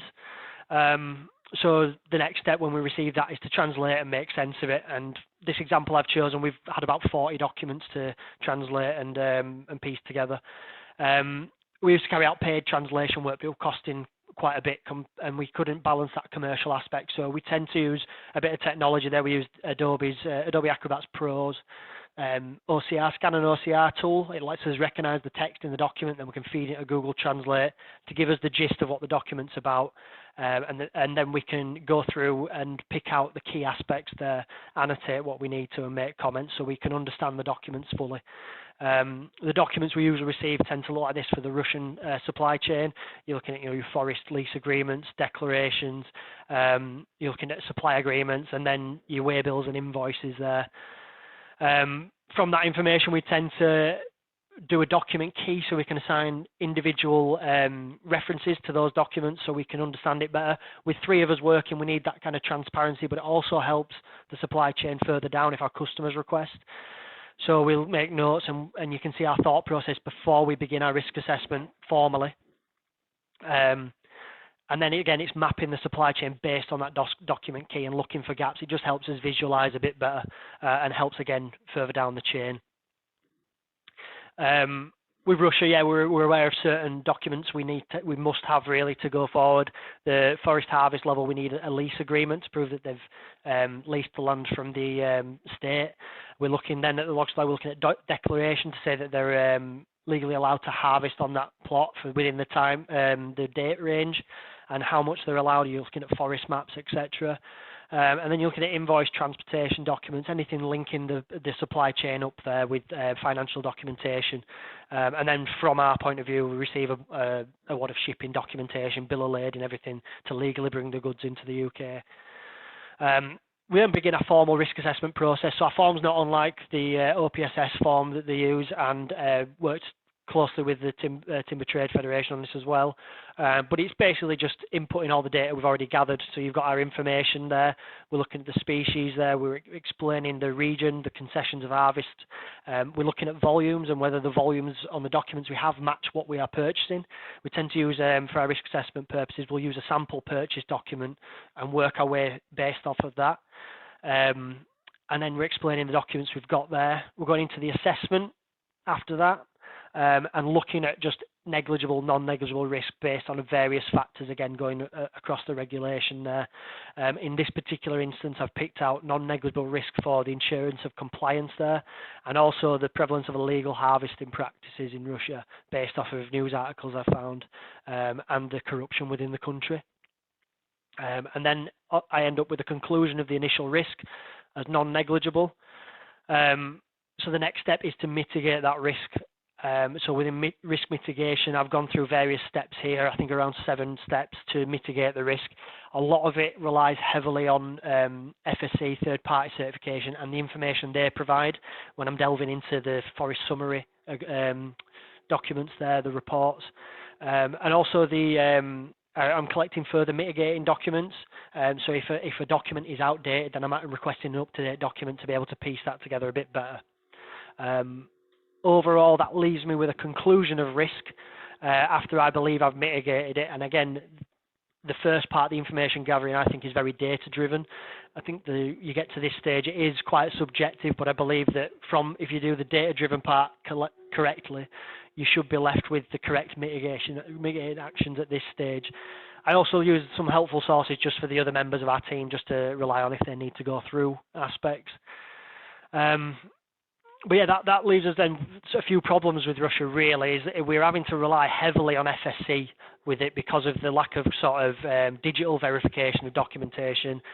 We know that they've got things that in there like the Aegis system, but they close them off to external, which is quite common with Russian supply chains. And then the other thing is I'm looking for, at the minute, reliable source of trade flow information from Russia, so I can verify that the volumes we are getting match up a bit with what's coming out of there. And I think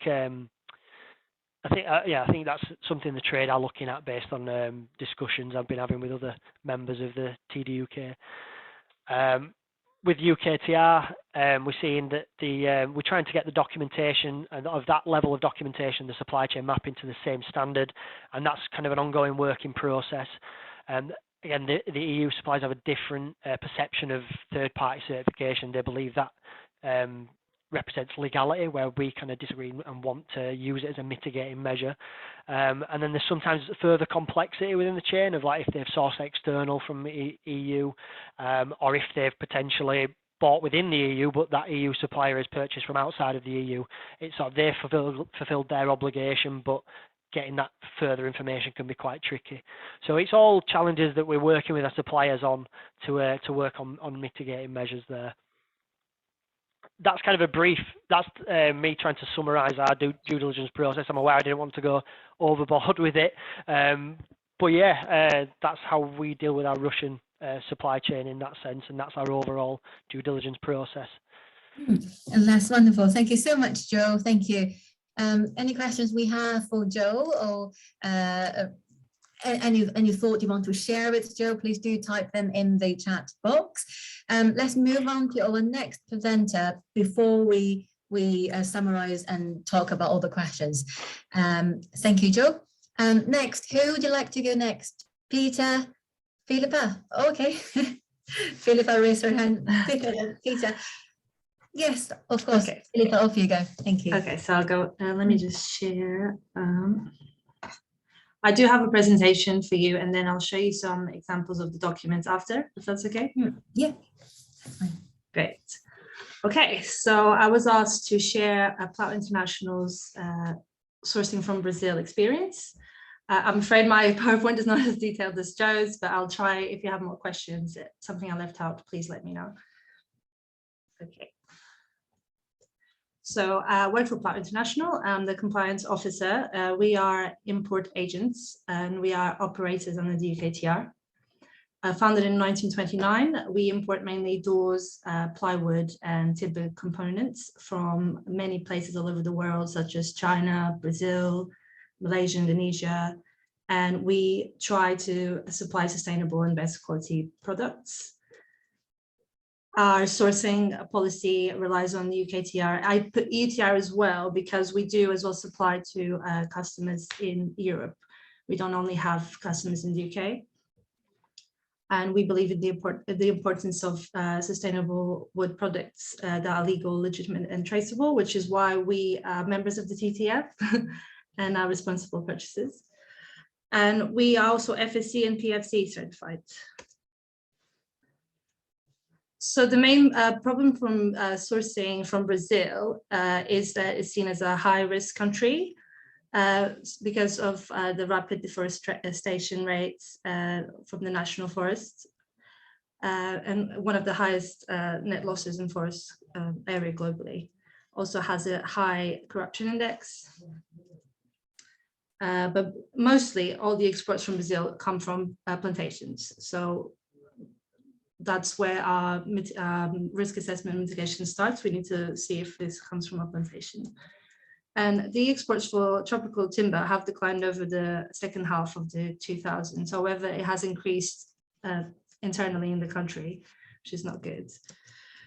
So the reasoning that we start the risk assessment, so Plout, we buy mainly from plantations, which are low risk and should not have any traces of illegality, but obviously can still have it. So you have to go through the risk assessment. We buy pine or eucalyptus. So sometimes the manufacturers of plywood own the plantations and have the transport services as well. There is usually a clear supply chain. So there's usually the plantation and the production, and then it comes to us, to our customers. We buy as well from FSC certified plantations and sawmills.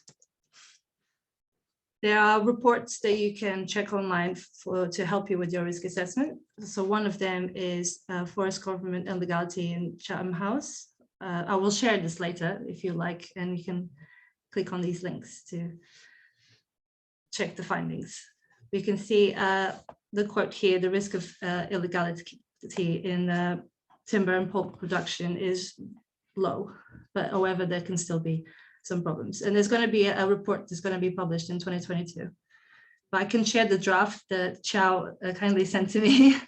I'll share that later. But you can see this graph as well, where the plantation, everything is green, which shows low risk of sourcing from this source.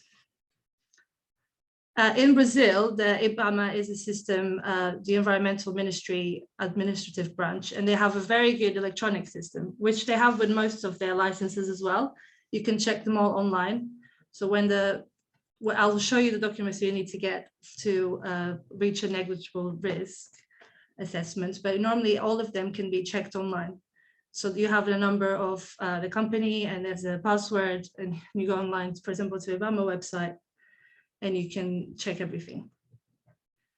The documents of forest origin usually have coordinates and name and location of plantations. And then the invoices or have names and addresses, volumes, transport information, species to the scientific level, and whether it's PFC or FSC certified. So they're very straightforward, very good information usually provided. So these are some examples of documents you can get from the forest of origin to check if it's actually a plantation or not from the Amazon. So they usually have these forest management plans. There are plantation licenses, except in Santa Catarina, where they do not have to have a plantation license for pine or eucalyptus. There are plantation registries, land title documents, which have the coordinates and everything. There's surveillance reports by third-party companies, invoices and transport documents, and third-party certification. So I have examples of these to show you later, so you know what to look for in these documents. Other documents are also helpful to trace and check that they are indeed not corrupt companies and everything is okay. So there's the Alvará, which is a operating license for the municipal level. There's environmental operating licenses. These are all done yearly, so they get checked by the governments, and they check the activities they're doing and whether they're doing them properly. And if they're not, they won't get the license again. So IBAMA, like I mentioned before, that's the federal level. And the DAMP fee is the invoice. And this can also be checked online.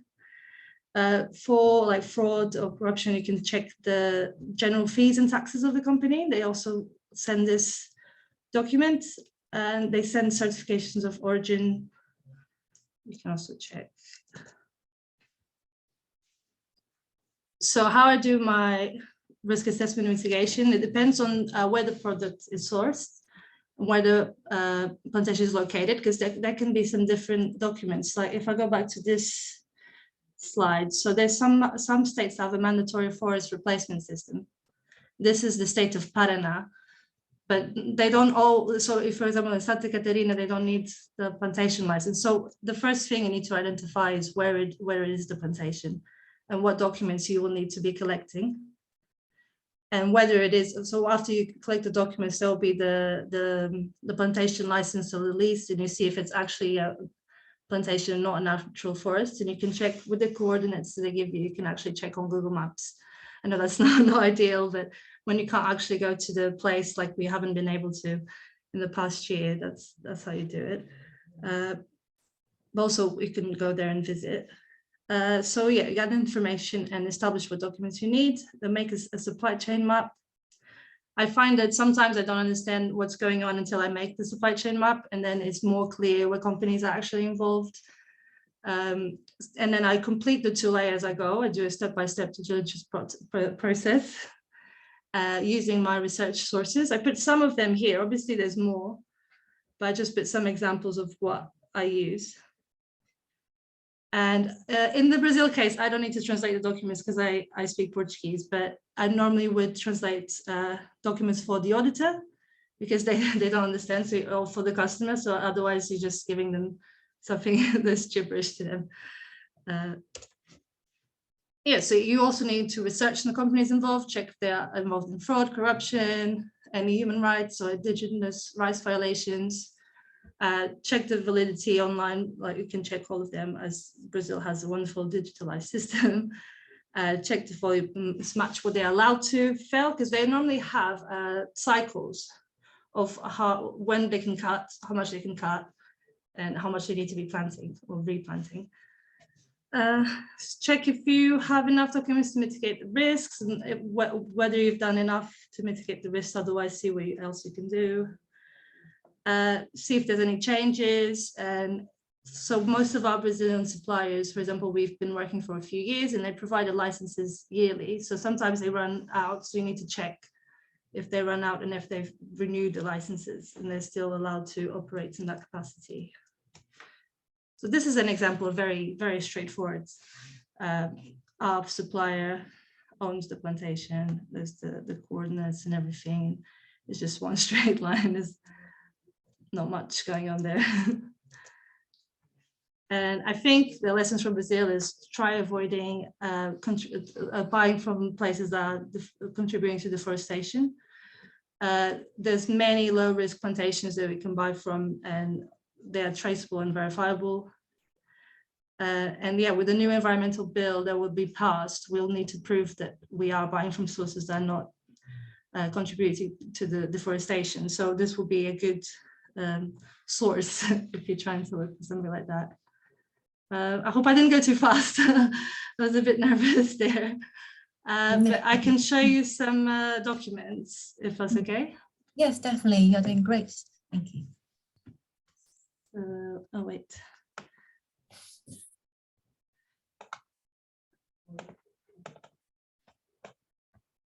So if I open them and then share, I think that'll be better than it. Yeah, take your time. We are very on time. I hope I didn't rush too much through that.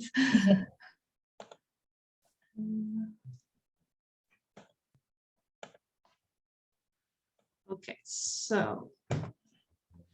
Okay. So this is, for example, an example of a third-party surveillance of plantation. This one is in English, which is lucky.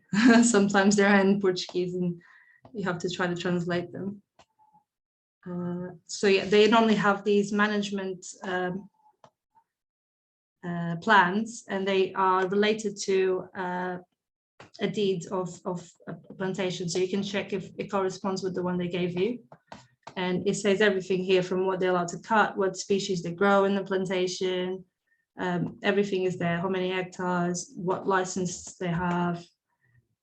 It's very detailed. This is a plantation license. Yeah, plantation license. You can see here. Sorry, the Zoom thing is on in front. Okay. This is a registry of the plantation. Yep. I think there's a website here that you can check. Maybe you can see there's the latitude, longitude. You can check all of this. How many hectares? Yeah, so you can scan this code as well and check it. It has a map of the area, what they're allowed to fell. A land registry usually has also the name of the plantation here, and it has different locations if there's more. The coordinates and everything, who's the owner. And I can show you now.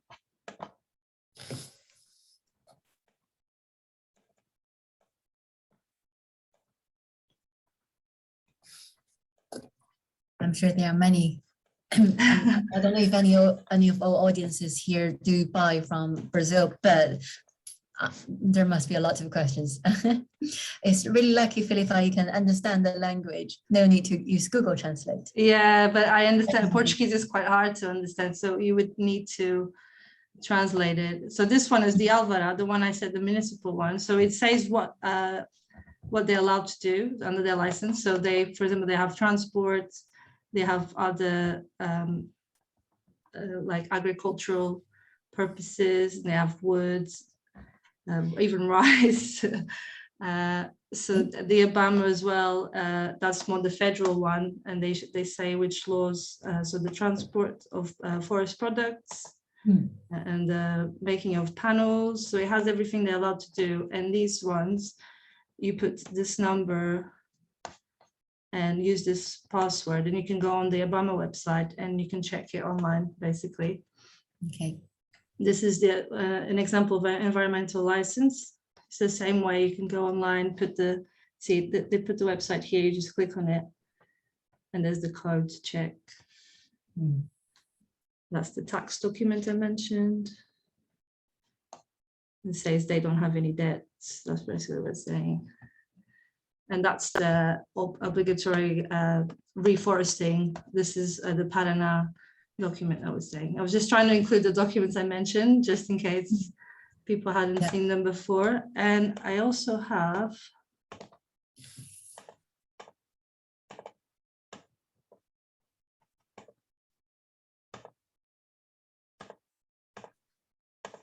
this again.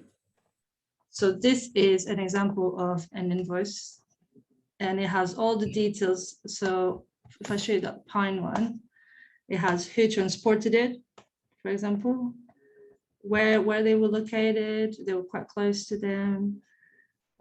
If this is a duplicate invoice, how many, the volume, and here, for example, you see it says the scientific name, Taeda, and it's FSC 100. It says, yes, FSC has the number of the FSC. For eucalyptus as well, it has Eucalyptus duni, that's the species. But yeah, that's the document. There are lots of information that need to be verified and checked on the document, isn't it? Yeah, but at least they have an online system. So let me show you again the invoices. Sorry, I forgot to show you that. In the invoice itself, if I click on it and show it to you, here, so you see here there's a website, you click on it, I'll take you to the website as well. Is the website also in Portuguese, the language? But obviously in Google, you can right click and say translate to English. So Right. after you put the code, you can actually translate it. So I'll show you that. Don't know how to go back to, oh, let me share.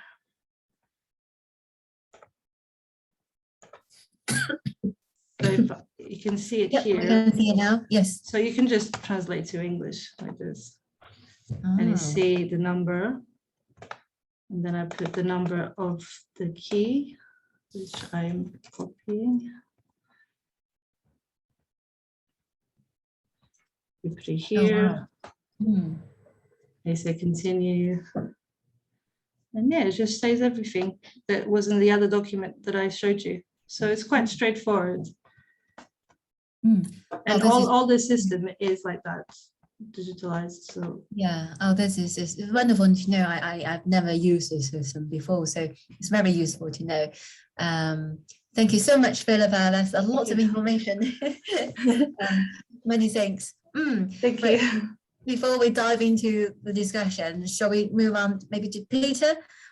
Peter, if you'd like to put your slides on. Unfortunately, I didn't get round to doing any slides as I was out traveling this week. But no, that's I think fine. some of what I'm going to talk about has probably been covered earlier on in the by the wonderful team at the Open Timber Portal. So I'm Peter Clayton. I work for Timber Connection Limited. We are importers of tropical and temperate hardwoods and clear grade softwoods from North America, West Africa, and larch from Russia. I'm looking at it from the West African point of view today, but I think the way that I would like to kind of put across is some of the pitfalls and some of the mistakes that I've made previously with due diligence and how we kind of communicate the information that we find. Watching Joe and Philippa with their kind of databases and how they're going through their information sourcing, they've got a much tougher job than us. We just literally import solid timber. There's no manufacturing process to it. So if we concentrate on West Africa, if I'm buying in sapele, it is a solid piece of sapele. When we undertake our initial due diligence checks that we do with the suppliers, we will undertake, get the documents that you need for due diligence. So there will be the operating licenses, the right to export, the right to harvest, the transportation documents. We get all of those in as normal, as anybody would do. And the Open Timber Portal is the biggest game changer for us so far. It allows myself, as the person who's responsible for undertaking your due diligence, a central point of expertise to go to.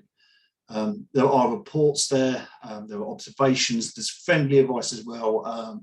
I know that Marie probably hates me now because I'm constantly pestering her with information about different suppliers, especially since UKTR came in from EUTR. There was a question in the group, which I just wanted to kind of address at the start.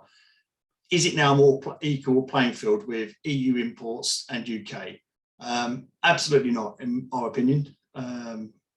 I've got a case that recently we were looking at a new supplier off the continent supplying some material. We undertook some basic level due diligence and we had 4 or 5 red flags that meant we did not want to proceed with this wood. However, they have landed it in the EU, ready for open sale. One of the biggest concerns that we have is the difference between the UK's approach to the EU's approach for due diligence. They will, I think I've seen a couple of people mention it previously already and on part of Rogers, the EU rely heavily on OLB, PFC, FSC. It's almost a case of it's certified, that's the end of it. Certification is great, but it's not the end of it. It's the start of the story that we have to go down. So I'm actually going to use an example from our own internal audit from the RPP from earlier on this year. And I think it's quite an important one because all the information was there, but I did not present it in a clear and coherent manner. And Zhao knows, and many other people on these talks have probably heard me moan about the lack of information of how you, should we say, articulate a decent report of how the competent authority or household association wants to see your due diligence in a form that helps them. For a long time, I've been saying that one size fits all doesn't. So, for example, for Joe and Philippa, who are bringing in panel products potentially, you have to go a lot further down the line. There's a lot more information that's required. And I'm quite thankful at times that we don't import these products because there's a lot more documentation and information and testing that you need. So the pitfalls that we were buying a product in from a well-known sawmill called Rougier, Africa. They operate their own concession, which is known as the Maccabi concession in the Republic of Congo. All the wood that they machine comes from this one concession. So you have complete control over their supply chain. They have the operating licenses and agreements for this concession. Every stick of timber that goes through the concession, so it comes out of the concession, goes through their mill, and that is the only wood they ever use. When I was asked the question about what's the chance of material come from anywhere else, I didn't really address it correctly. I didn't explain to them that Maccabi is owned by Rougier and it's a relationship between concession to mill to export. I didn't explain that to them. I didn't say to them that I had looked at the risk of product species of mixing, and I didn't explain to them how I had mitigated it. One of the biggest pitfalls I think that can be done when it comes down to due diligence is we understand our product supply chains, but we don't communicate it effectively enough onto a piece of paper. And Zhao has been very good in helping me do it. In fact, we've just, I have a meeting in a couple of weeks' time with an external consultant about report writing, because we take it very, very seriously. We understand our supply chains. We've put a lot of time, investment and money into going out and visiting our suppliers, but we fail them sometimes when we don't have the report to show to someone, you know. And I think I heard Roger say it should be the greater the supply chain idea of mixing, the more complex and more information you need to provide. Soil Association at a meeting, they almost kind of once said that they wanted almost like a page and a half as a summary. And it's very difficult to try and match the two together. So yeah, the big pitfall, the first one for us, was the fact that you didn't want to fail to communicate that you understand your supply chain. Most of the West African hardwoods that come in, they are commercially traded species. We don't trade in the high risk value species, such as things like rosewood, ebonies. You know, we are talking about your Sapelis, your Utiles, and your Rocos, which on the IUCN list, some of these are considered to be endangered and some of them are considered to be threatened. You have to be careful how you interpret the information, because different countries can represent different risk ratings for the species. So again, it's important that you reference it and put it clear, because again, this was the mistake that I had made when referencing the Rocco. I had used the incorrect threat assessment. So again, it's about understanding the differences between the two. The other question that came up to us was, as I said, was the species mixing. How do we know that the product we've got that turns up into our yard in the back of the container is what we've ordered? With a solid timber product, 9 times out of 10, it's quite easy. Most of the illegal logging that occurs in Africa is done with smaller mobile sawmills that can be taken on the back of a truck to the middle of the forest to machine the timber. They're rough, they're not very accurate, and the timber will be either oversized or undersized. Normally, it's not flat and true. So when you get your product comes out of the container, you can tell normally with a visual inspection. Unlike a panel product where there could be something hidden between different layers of the boards, you've got a solid timber product. It's visually, 90% of the time, visually apparent if you have the right or the wrong thing. If we do end up with the wrong thing, it gets quarantined. It does not become on the open market. And then that is down to us and the supplier to resolve it. 9 times out of 10, all of our product is exactly what it's meant to be. You can never say for definite because there's an element of trust in it. Site visits are incredibly important. Going out to a sawmill, seeing how they operate. I was very lucky in 2018 to be in Cameroon, and we used GPS coordinates to verify in the forest where the trees have come from. So the first stage there is you go to a log park, you pick out a log that has the stamp, has a log number stamped on it. It has the concession number it's come out of and the compartment number it's come out of. So you can limit it down to quite a small area. Cameroon, they will map their concessions. They walk through the Department of Water and Forest and they mark up every single tree. It's allocated a number, and then they harvest those trees. So within theory, you can pinpoint a tree very, very accurately. We chose a AUS log from the middle of a log park, and after about 4.5 hour drive, we arrived in the middle of the concession and we located the stump.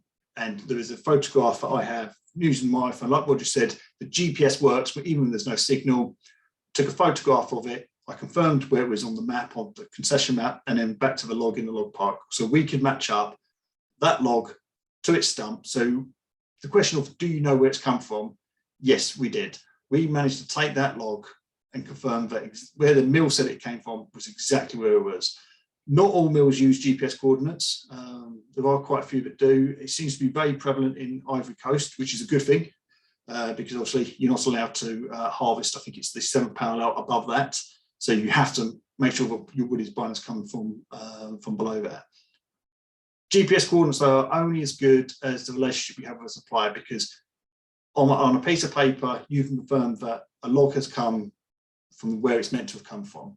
But that doesn't actually mean that the wood that turns up in your warehouse is that wood. If that is where then you have to analyze the risk of mixing. As I said, we only deal with solid products. So for us, our supply chain is normally very, very straightforward and very, very simple. It is the concession, which is 9 times out of 10 with the people we trade with owned by the mill. The wood comes from the concession, or normally their own wagons or a third-party company will be transporting it. You can get varying different amounts of different documents across West Africa, for basically which is the log transport document. Every single one that I've come across so far always tells you the place of origin and the place of destination. So you've got control over it. You can identify that it hasn't been mixed. That will then go into the factory, into the mill, and it's processed, and then you get your finished product out at the end of it. There are documents that you can get to check volumes against. For example, in Cameroon, it's the document referred to as the PAO. It's an annual operating license. Again, for the Port of Douala, they actually run a tax document that will tell you the volume that every mill or every exporter has paid tax on. So you actually do have almost then again a document that you can use to back up the volume that a mill says they have of sawn timber against how much they've exported. Speaking to a number of different African suppliers, they will tell you sometimes there's a variation of anywhere between 10 to 20%. It's almost like a given because you're talking a log. So a log volume might be stated as being 10 cubic meters. By the time it's been processed, that might be 3 or 4. It could be more. There's never a guarantee for every log is different. But most people use a conversion factor of about 30%. So it gives you a ballpark. If you've got a number that's 110% out, you know something's potentially gone wrong. But all these extra documents allow you to give extra extra evidence in the fact that the story you've been told is correct. Because even if you went to the sawmill every other day of the week, they might be doing all the illegal stuff on the day you're not there. You will never ever know, which is why, again, the OPT portal with the observations is a vital checkpoint for us. If we are trading with a potential new sawmill, we can look to see if there are observations that are found. Like Joe pointed out on his due diligence checklist, finding something that is non-negligible is not a problem at all. It's then how you mitigate that aspect afterwards. 9 times out of 10, most major mills will have a third-party verification scheme, either FSC or OLB if we're in Africa. Those are great tools to allow us to mitigate risk of potential illegal operations, especially when we can then also verify the fact that there are no substantiated concerns over those schemes in those countries, which is, again, we're not talking about it at the moment, but Ukraine as an example. If you're buying FSC out of Ukraine, there are a lot of concerns that the FSC in Ukraine does not hold up to scrutiny. Therefore, you must do additional checks. Ivory Coast for us is a country where we operate with 2 sawmills, really, and it's not economically viable for me to get on a plane and go to Ivory Coast. So we employed a third-party auditor who actually works for the Dutch Competent Authority to go out to Ivory Coast and generate this report, go through the documentations that we've been presented with over here, and to confirm that everything adds up. Again, it's a confidential report, so unfortunately I cannot share it, but what I can share is that the information that they come back with is vital. Like Philippa was showing with the Obama system, very quickly then you've got someone who understands the customs, the traditions, the way the business operates in these countries, and they can very, very quickly spot something that's not right. That's the hardest thing, I think, for people in the UK. We are now so led by document-based evidence that spotting something that doesn't add up is very, very difficult. Using local knowledge, local resources is the most important tool for us. Again, especially with Africa, I've been, Rem, Marie and the whole team at Open Timber Portal, I cannot thank them enough for what they've given to us. The fact that we can also now check documents, we can check signatures. The Cameroon website for the Department of Water and Forests is getting better and better. You can see names of ministers, which is again a starting point. You can then sometimes find a signature from a document. So you've got, again, a point of reference. Checking that document against another one from a competitor, another source, is probably one of the most vital things we can do, because it proves that we have got either the same story being told, which is the truth, or we'll catch out a lie. Different regions might have different signatures. In Cameroon, I've been led to believe it's not. It's always the same signature for the year. And most documents are only valid for a year. So you will find new documents on a regular basis. COVID has hit them hard. They haven't been able to upload as much as possible. And I think this is why, if you look on the OPT, some of the documents recently, some of the sawmills have just changed their ranking systems. The 2 FSC sawmills are no longer in Africa, are no longer number 1 and 2 on the OPT listing. We now have an OLB data supply, which is brilliant because it shows you that more people are engaging with it, and we encourage everyone, all of our suppliers, to do it. The one thing that I have noticed recently as well, going back to the difference between EU and UK, EU suppliers or companies in the EU seem to take a different approach to it. They will quite happily buy from smaller managed concessions in Africa. And then you will find that sometimes not all the information is on the Open Timber Portal because it deals with the main active UFA concessions. It doesn't deal with smaller managed areas. So, and again, it's like bonder groups. We can find certain information, but we can't find everything. In Cameroon, if you're buying from a VC, it's completely legal in the terms of the Cameroon government. But the concerns that we have over it is that they can be used to launder timber through from other areas. So when I was in Cameroon, every mill I asked about VCs, and I'd say about 80% of them will operate a VC for a short period of time.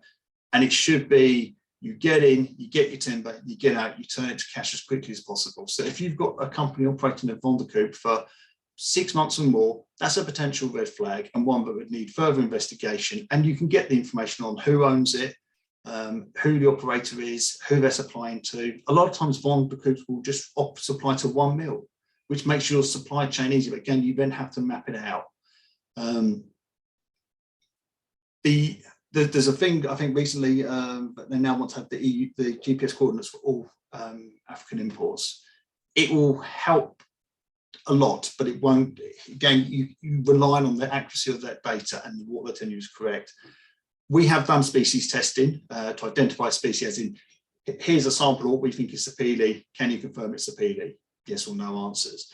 I've been very interested in doing the isotope testing since I think we had a talk at the TTF about 4 or 5 years ago from a nice gentleman from the Thun Institute in Germany. As was spoken about earlier, a cost of £550 to £560 per isotopic testing of a sample, in our eyes, is well worth the money. If you're bringing in a container material that's worth in excess of €30,000, £500 to £600 isn't going to break the bank, and it could, though, keep your directors out of jail. And they're the guys who fall for it. We would definitely be making contact with Roger to get some information on it. The only thing I'm slightly concerned, would like to understand is, can we have chain of custody still on a sample that's taken from a piece of timber that's coming to the UK, or does it have to be done at source? Because again, doing it at source, we're then heavily reliant on our suppliers to do what they're doing, rather than us knowing that it's been done, we're relying on somebody else. The one thing that I will end with, and again, it comes back to some of what Roger was talking about with AHEC, the resurgence now and the development of EPDs, environmental product declarations, are only going to help us to prove and confirm the story that we're telling. That was the biggest thing I took from Roger, was have confirmation about the story you're telling is true, and how you can kind of build on that. So the environmental product declaration is going to have to take very accurate information from the forest, how the timber gets from the forest to the mill, how it then is machined in the mill, how it is then transported from the mill to the port, and then the port to the UK. So we will have a much greater transparency of our supply chains. As the demand grows for these EPDs, and the government make it more and more important for architects to understand everything about the products they're using, there is nowhere to hide. And I think this is what is important, because FSC, OLB, PFC are great tools, and they give us a lot of confidence. But if we remove the value of standing timber only to certified forests, the outlook for the non-certified forests could be very grim, because if there's no value in that timber, it will be clear cut. They will get rid of it and put something else in, palm, farming, cocoa. So we have to make sure that all standing timber is given a value. And sometimes that's where FSC and PFC let themselves down, and OLB, because we're taking it away from them. We're taking away that very, very important resource that we have, which is becoming diminished. So we have to make sure that we look after that as well. Africa is brilliant, because 9 times out of 10, they've got the documentation in place now. They can tell you the story, they can confirm where the wood has come from, and there is a clear chain of evidence of documentation you can follow. We don't have that in Europe at the moment. We will need it for Europe.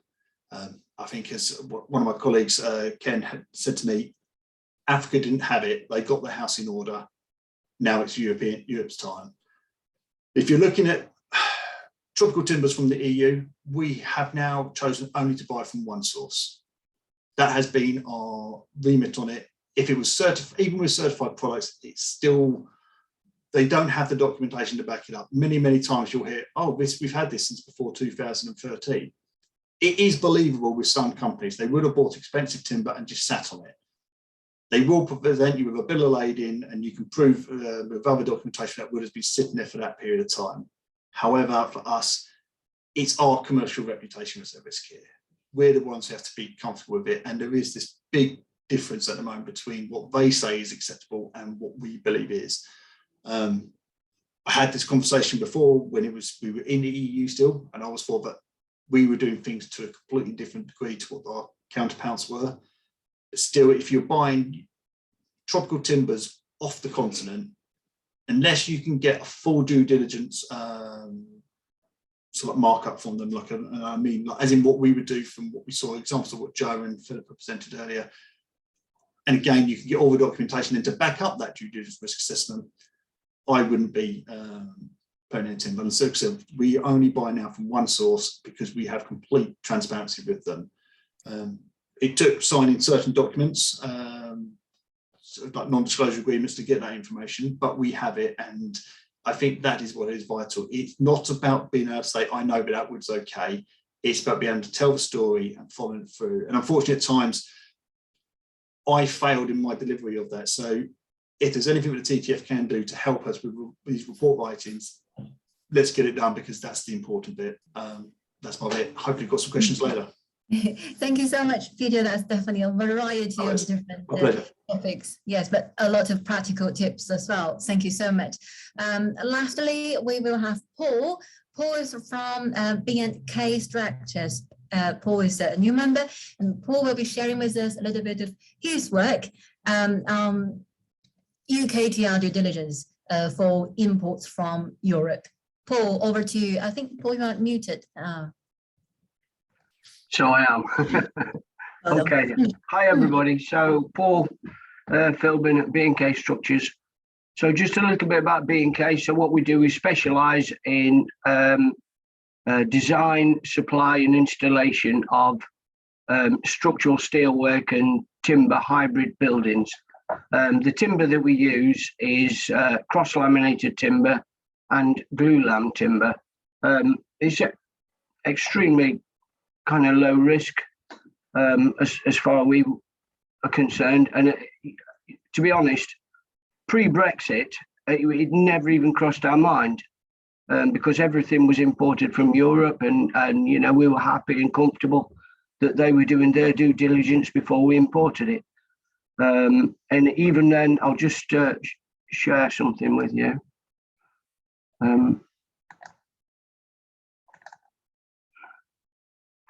Yeah, you see that. If you just, if I just scroll down on this. Yep. I'm struggling here.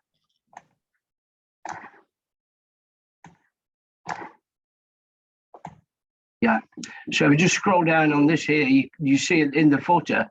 I put EUTR product risk assessment in the event of a no deal Brexit, because you know, we were still hoping that something would be sorted, but you know, that wasn't to be. So we started with the risk assessment here, and this was a simple tool that we used as you see, the species. It's probably 95% Norway spruce, but they do their you know, environmental product declarations, and the DOPs say that they can use an element of pine, so we do get a bit of that, and sometimes fir, but it's mostly Norway spruce. And we put the volume that we import there, so you can see it, 2,166 cubic meters in 2019, and then a brief description on our relationship. So, as I say, they're a trusted company to us, and we've been working with them since 2017. We only have three European suppliers, so it's not mega difficult for us. You know, it's quite simple, really. To be honest, you know, I was quite happy with what we were doing until I started listening to what you guys are doing. I'm thinking, oh my God, we need to get our act together. But anyway, this is the risk assessment we do. I mean, we're already looking at the, you know, is it imported from Europe? So yeah, they've already done their due diligence, so we consider that. The species is not a high risk, you know, not a high risk species. So, you know, that's another thing, another mitigating factor. We also consider FSC, PAFC, chain of custody, which obviously those guys are doing their job. They're auditing, and you know, the forest management are doing their auditing, and you know, hopefully that's all taken into consideration. The CPI score, again, I mean, Austria is pretty good. You know, corruption perception index, that is. And then we also look on NEPCON, and you know, it all adds up to being pretty low risk. With then, I did a day up in Liverpool with the OPSS, and I discovered this form, and they give this to us. So we complete this, you know, with in consultation with our suppliers, and we go through various things, you know, identify the products again. You know, what we've never considered the forest, you know, where it comes from, only that our supplier, you know, is getting it from another FSC, PEFC supplier. looking at this, you know, and listening to you guys today, I think we obviously need to do, you know, quite a bit more. One of the things I would say, I mean, this is, you know, this is ready for just looking at this now. So we're ready for another review of this, and we will definitely be looking into, you know, invoices from our suppliers, and we'll be looking at GPS coordinates for forests. Another thing, as I've got to say, is it's kind of difficult getting the information you want out of people. And I know you guys would already know this. To anybody listening who's in a similar situation to B&K, it has been quite difficult getting information. And one thing I've found is that does help is just, you know, just need to hand it over to the, you know, to the buyers and the business development managers if you're struggling to get information, because they'll get it quite quickly. I found that myself. Also, another thing that you know, I mean, I think it was Peter said earlier that you know, people rely on the FSC and PEFC. The trouble is that the FSC and PEFC are voluntary sort of schemes, so that's not a legal requirement. You know, it's easy to say, well, you know what, we gave some that wasn't FSC, that wasn't PEFC. You're not breaking the law. You know, you might be in breach of contract, but you know, you're not breaking the law by not giving FSC and PEFC. Excuse me. Having said that, I mean, it's difficult to see how you could ignore FSC and PEFC, and it's something that we, you know, consider as a mitigating factor. I think, you know, that said, it's just something that, you know, we need to take more control of, use the FSC, PEFC more. Hopefully, as Peter said, maybe the environmental product declarations will get more defined and have greater detail. That would be great. I mean, they currently don't. It's just a case of they have the, you know, the sustainability kind of aspects in them, rather than the, you know, where the wood is actually coming from. I've been over to Germany, been over to Austria, and they're absolutely vast operations, and it would be difficult to see how they could be using timber from, you know, illegal sources, because the you know, the kind of volume. I mean, you know, we're looking at 10,000 cubic meters a year, and the sort of from 3 suppliers. So, you know, the sort of volume that we're bringing in, it would have to be a real sort of whole scale factory mechanized system. So I do see it as kind of low risk. I'd be terrified if I had to be importing from Siberia and China and the, you know, Congo Basin. But as it is, you know, I would still be the first to say, you know, we need to do more. This has been a huge learning curve for us. We've all sat back, you know, in the, you know, in basking in the EUTR, you know, knowing that we were safe, and now suddenly we're not safe. So if anyone has got any questions, I'm sure Xiao could give you my email address. Well, thank you so much, Paul. I mean, very appreciate it. And this is definitely not an easy journey for everybody. And I think we all agree here, all of us are on a learning curve, especially when it comes to conducting due diligence and getting the information from our European suppliers and carry out due diligence for those European goods, especially low risk softwood timber. Right, I think that completes all of our presentations for today. I'm very sorry that we overrun a little bit, and I think most of the questions have been answered in the chat box and in the Q&A session. I do have a few questions here in my notes. If I could ask our 4 panelists here for your thought. So the first one is, let's tackle FSC or PFSC certification. I think yesterday and today, FSC certification has been mentioned so many times.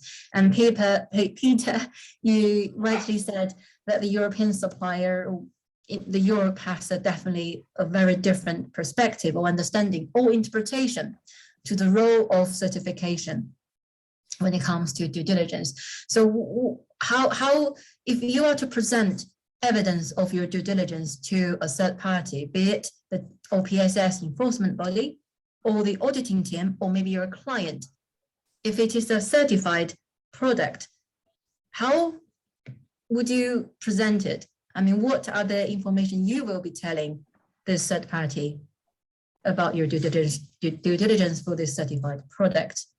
So if I'll take on this one a little bit. So if we've got a FSC certified sapele from Republic of Congo, straight away we've been FSC certified. We know that it's going to come from a handful of sawmills. I think you have Indaholco, CIB, and Polisco. So you have three mills that I'm aware of that can do the FSC certified products across West Africa. There are control wood aspects, but let's push that down the road at the moment. So how do we present it? How do we tell someone what it's certified? So the first thing that you do is, if someone says, how do you know where it's come from? Just because it's FSC, we still have all the harvesting documents for the product. It comes with, Republic of Congo has a similar document to a PAO, and it will tell you how much volume can come out of the forest concession each year. It's then broken down into the compartments. So I think at the moment, CIB on, it's actually called AAC3 or 4, so I think they've just gone into this year. So again, you've then got a clear-cut documentation that proves where it's come from. You haven't just said it's FSC, it's come from Africa. We've got documents to prove it. We will still get hold of the documentation to prove how it's come from that forest concession to the actual mill. So far, we don't get GPS coordinates from CIB. You will get sometimes a document that will prove where it's come from. There is there's a manual document that they will produce, which is as they go through the forest, as the logs go through the mill. So the logs turn up, they're all stamped, you've got all the log marks on it, which tell you where it's come from, concession name, and the location of it. You'll then get a report as they go through the forest, as they go through the factory. That manual document is not always handed out. You'll get it, it's a hit and miss document, it can just depend on who's in the mill at the time. It just proves that the logs that say they came into the mill have been used to turn out a certain batch. So we would have that documentational evidence. You then present them with a copy of the weigh bill, the transportation document prove that the volume of, say, for example, 33 cubic meters that you've ordered was put in a container and it's then gone to the port and it hasn't been interfered with. When that material comes out the far end, you can then check it all and you know that you've got the same volume. If someone was going to do species testing, species substitution, the likelihood is that the volume is going to differ somewhere. Well, the weight of the container is another one. You can take the weight of a container, divide it by the volume, and it will give you a rough idea of what the density of the timber is. Again, if you're going to mix the species and substitute it for something else, that weight is very unlikely to be exactly the same. So you have some controls in place, some very quick checks that you can suddenly do. And then again, you present with like, are there any concerns about FSC in Africa at the moment? No. If there are, what are those concerns? Are they about higher value species? Are they about lower value species? So very quickly, you can analyse the risk and you can present an argument of why FSC is, or OLB is the good third-party scheme to use to verify your claims. How about others? Joe, Philippa, are you going to be doing anything differently when it comes to Russia and Brazil, when it comes to a certified product, different to what Peter has done here? I think Peter has touched on a lot of important things. Just because it's FSC doesn't mean that you don't go and look, because a certificate can be made, on the computer. So you have to still check the trace of the documents to make sure that it is FSC.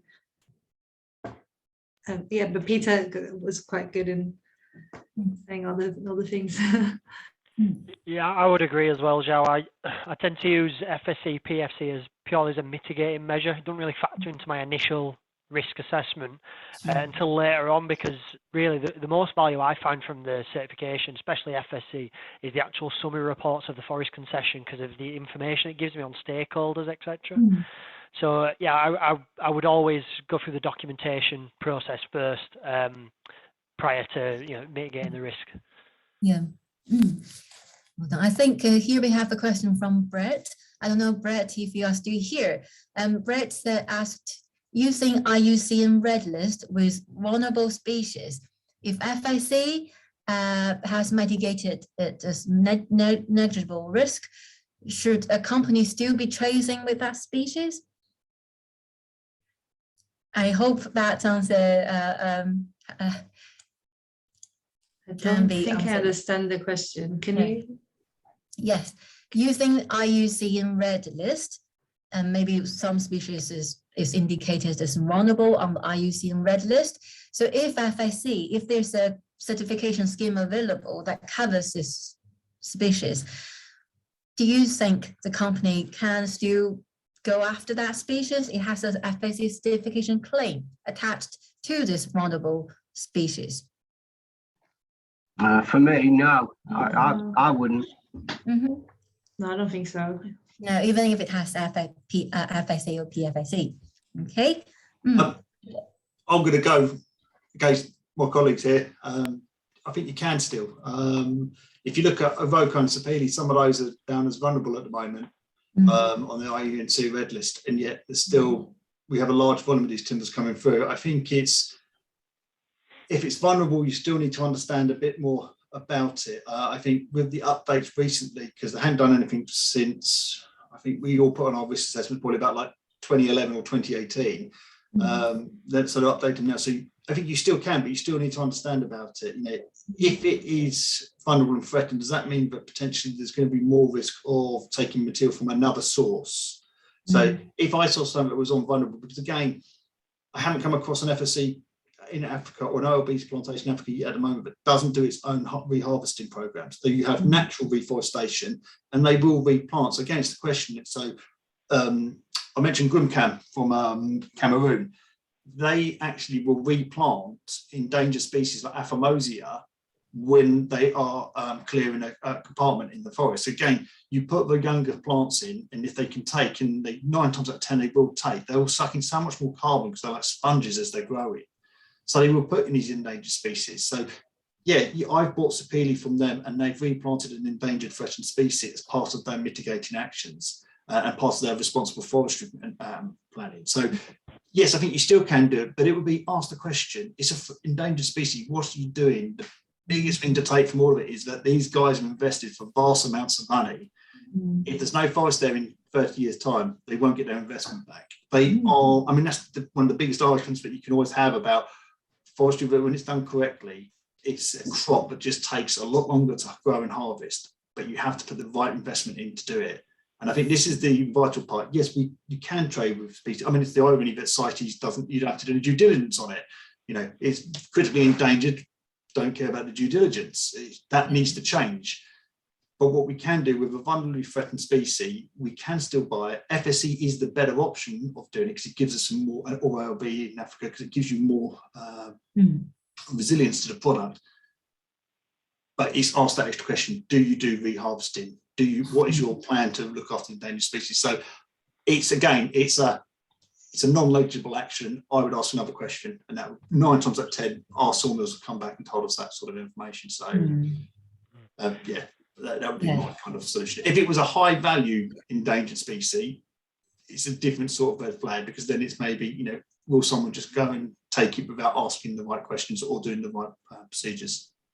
Yeah, I think you're right there, Peter. I'd say you have to dig a bit deeper, don't you, depend on that. And also you've got to question the data you're looking at, because some of the IUCN Red List last updates are a couple of years old, depending on the species. So you've got to look into other species kind of information formats there, but yeah, you're looking into kind of how the species is harvested. Then, like, is there social forestry involved? What are they doing at ground level to kind of mediate that, basically? So you do a bit of digging, but it does make it more difficult, I would say. Yeah, thank you. I saw Glenn, you put your hand up. Would you like to to say or open your camera? Ken? Can you hear me? Yes, now, yes. Okay, I'd just like to support my colleague Peter in what he said. When you look at these regulations, EUTR, UKTR, they're much more relevant when it comes to vulnerable areas and tropical countries. You know, I don't see a great value in protecting the forests in Scandinavia and Western Europe, which have been well managed for hundreds of years. It's all about ensuring longevity in tropical forests. And Peter's absolutely right that the way forward is to harvest the product sustainably and sensibly. Another massive aspect of tropical timber harvesting is the social development and infrastructure that it provides. You know, there's thousands of people, very vulnerable people, who thrive and exist because of what we do in the tropics, and that often gets lost. Thank you, Ken. So clearly two very different stands already, but very useful point. Thank you. And maybe just one more question from me. I noticed that we only have 27 people left, but one last question. In terms of working with your supplier, to get the support of your supplier, whether it is information or supply chain details or whatever information that you need to complete due diligence, any tips that you could share with the audience? How can you work with your supplier to get their support? Ask nicely. No, it's a very valid point, Joe, and I shouldn't have been so honest with the remark. At the moment, we do have to be careful. People can sell timber anywhere in the world at the moment. Demand for, we've never seen anything like it. You have to work with your suppliers, and you have to do it in a way that basically shows that you're two parties working together for a long-term goal. I nearly put it in an email, but I sent back to Dave and Ken and a couple of our colleagues yesterday, and I took it at the last minute. But when I was questioning an EU-based supplier's due diligence for some sapele, they came back with the remark, I could sell this to India, they don't ask the questions. And this is in where the problem lies.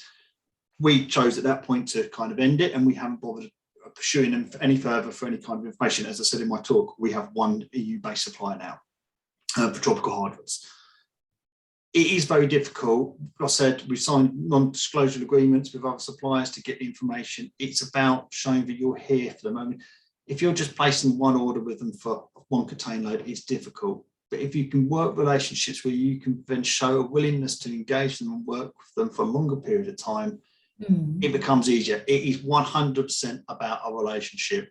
Going to a sawmill in West Africa, you can see the sites, you can see the timber, you can see the forest, but it's about working that relationship with the person at the mill so that they know that you take it seriously. They take it very seriously. They need to understand what we do as well. And that's possibly the best bit of advice I could get, is build the relationships, build the bonds, and understand what they're going through. Very important. Yes. I think that's right, Peter. There, I was just thinking, like, because the suppliers you deal with more often than not are dealing with several other different countries and different requirements, regulations. So we'd probably sometimes just a drop in the ocean there. So you've got to work with them and nurture that relationship, build that. And I always find being as visual as you can with like language barriers, etc. And this is where the supply chain map, as much as it can take a long time, it's a very beneficial tool for that. I've got gaps here. You can just highlight exactly where they are. But yeah, I'd agree with Peter on that. I think as well, sometimes it helps explain to them why we need it. And it's just, we can't sell the product without having these documents. And they, in Brazil, they do understand, and they're used to being asked for these, so they just send it straight away. But it depends on the country. Sometimes some countries are more complicated to get information than others. Yeah. Like Russia.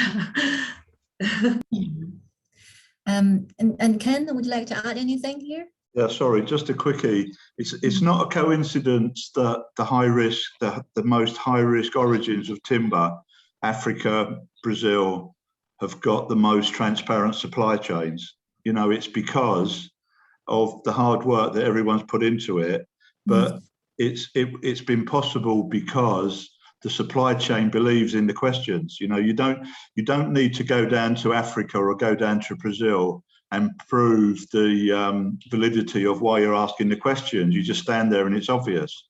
Yeah, but supply chains in Europe don't believe in the questions that they're being asked.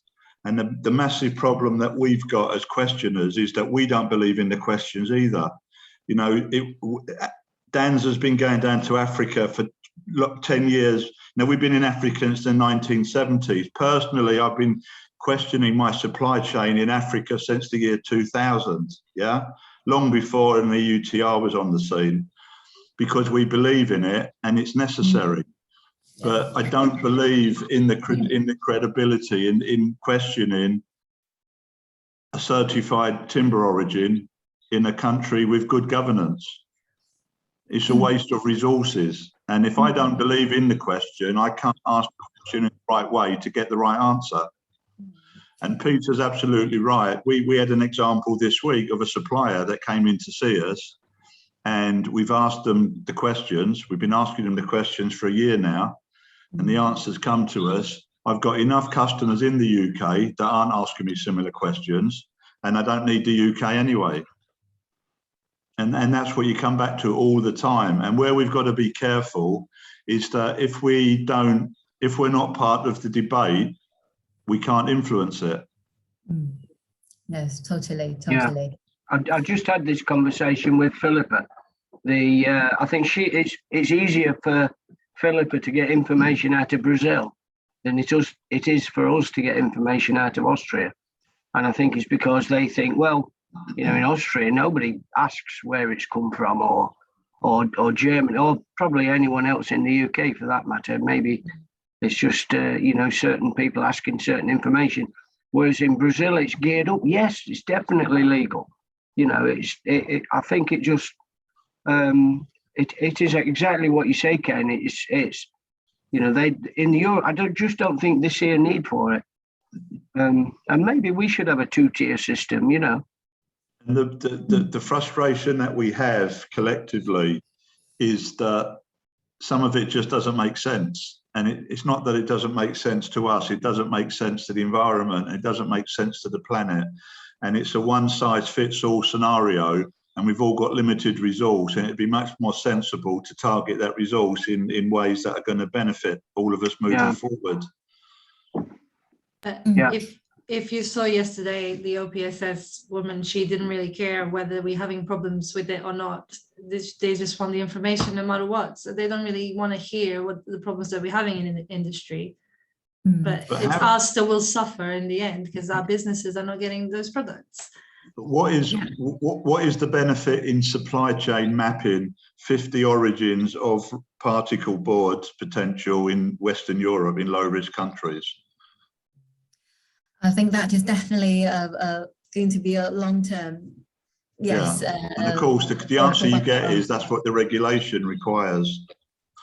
Yes, right. I'm so sorry, guys. We are half an hour overrun, and we have to draw a closure for the workshop. Peter, I know you had your hand up, and I think a few questions are still there, but this definitely proves that this workshop may have been useful, and maybe we can continue to do something similar, more discussions, more debate continuously in the future. So once again, thank you so much for everybody here, for our speakers, presenters, and for everyone who's still there with us now.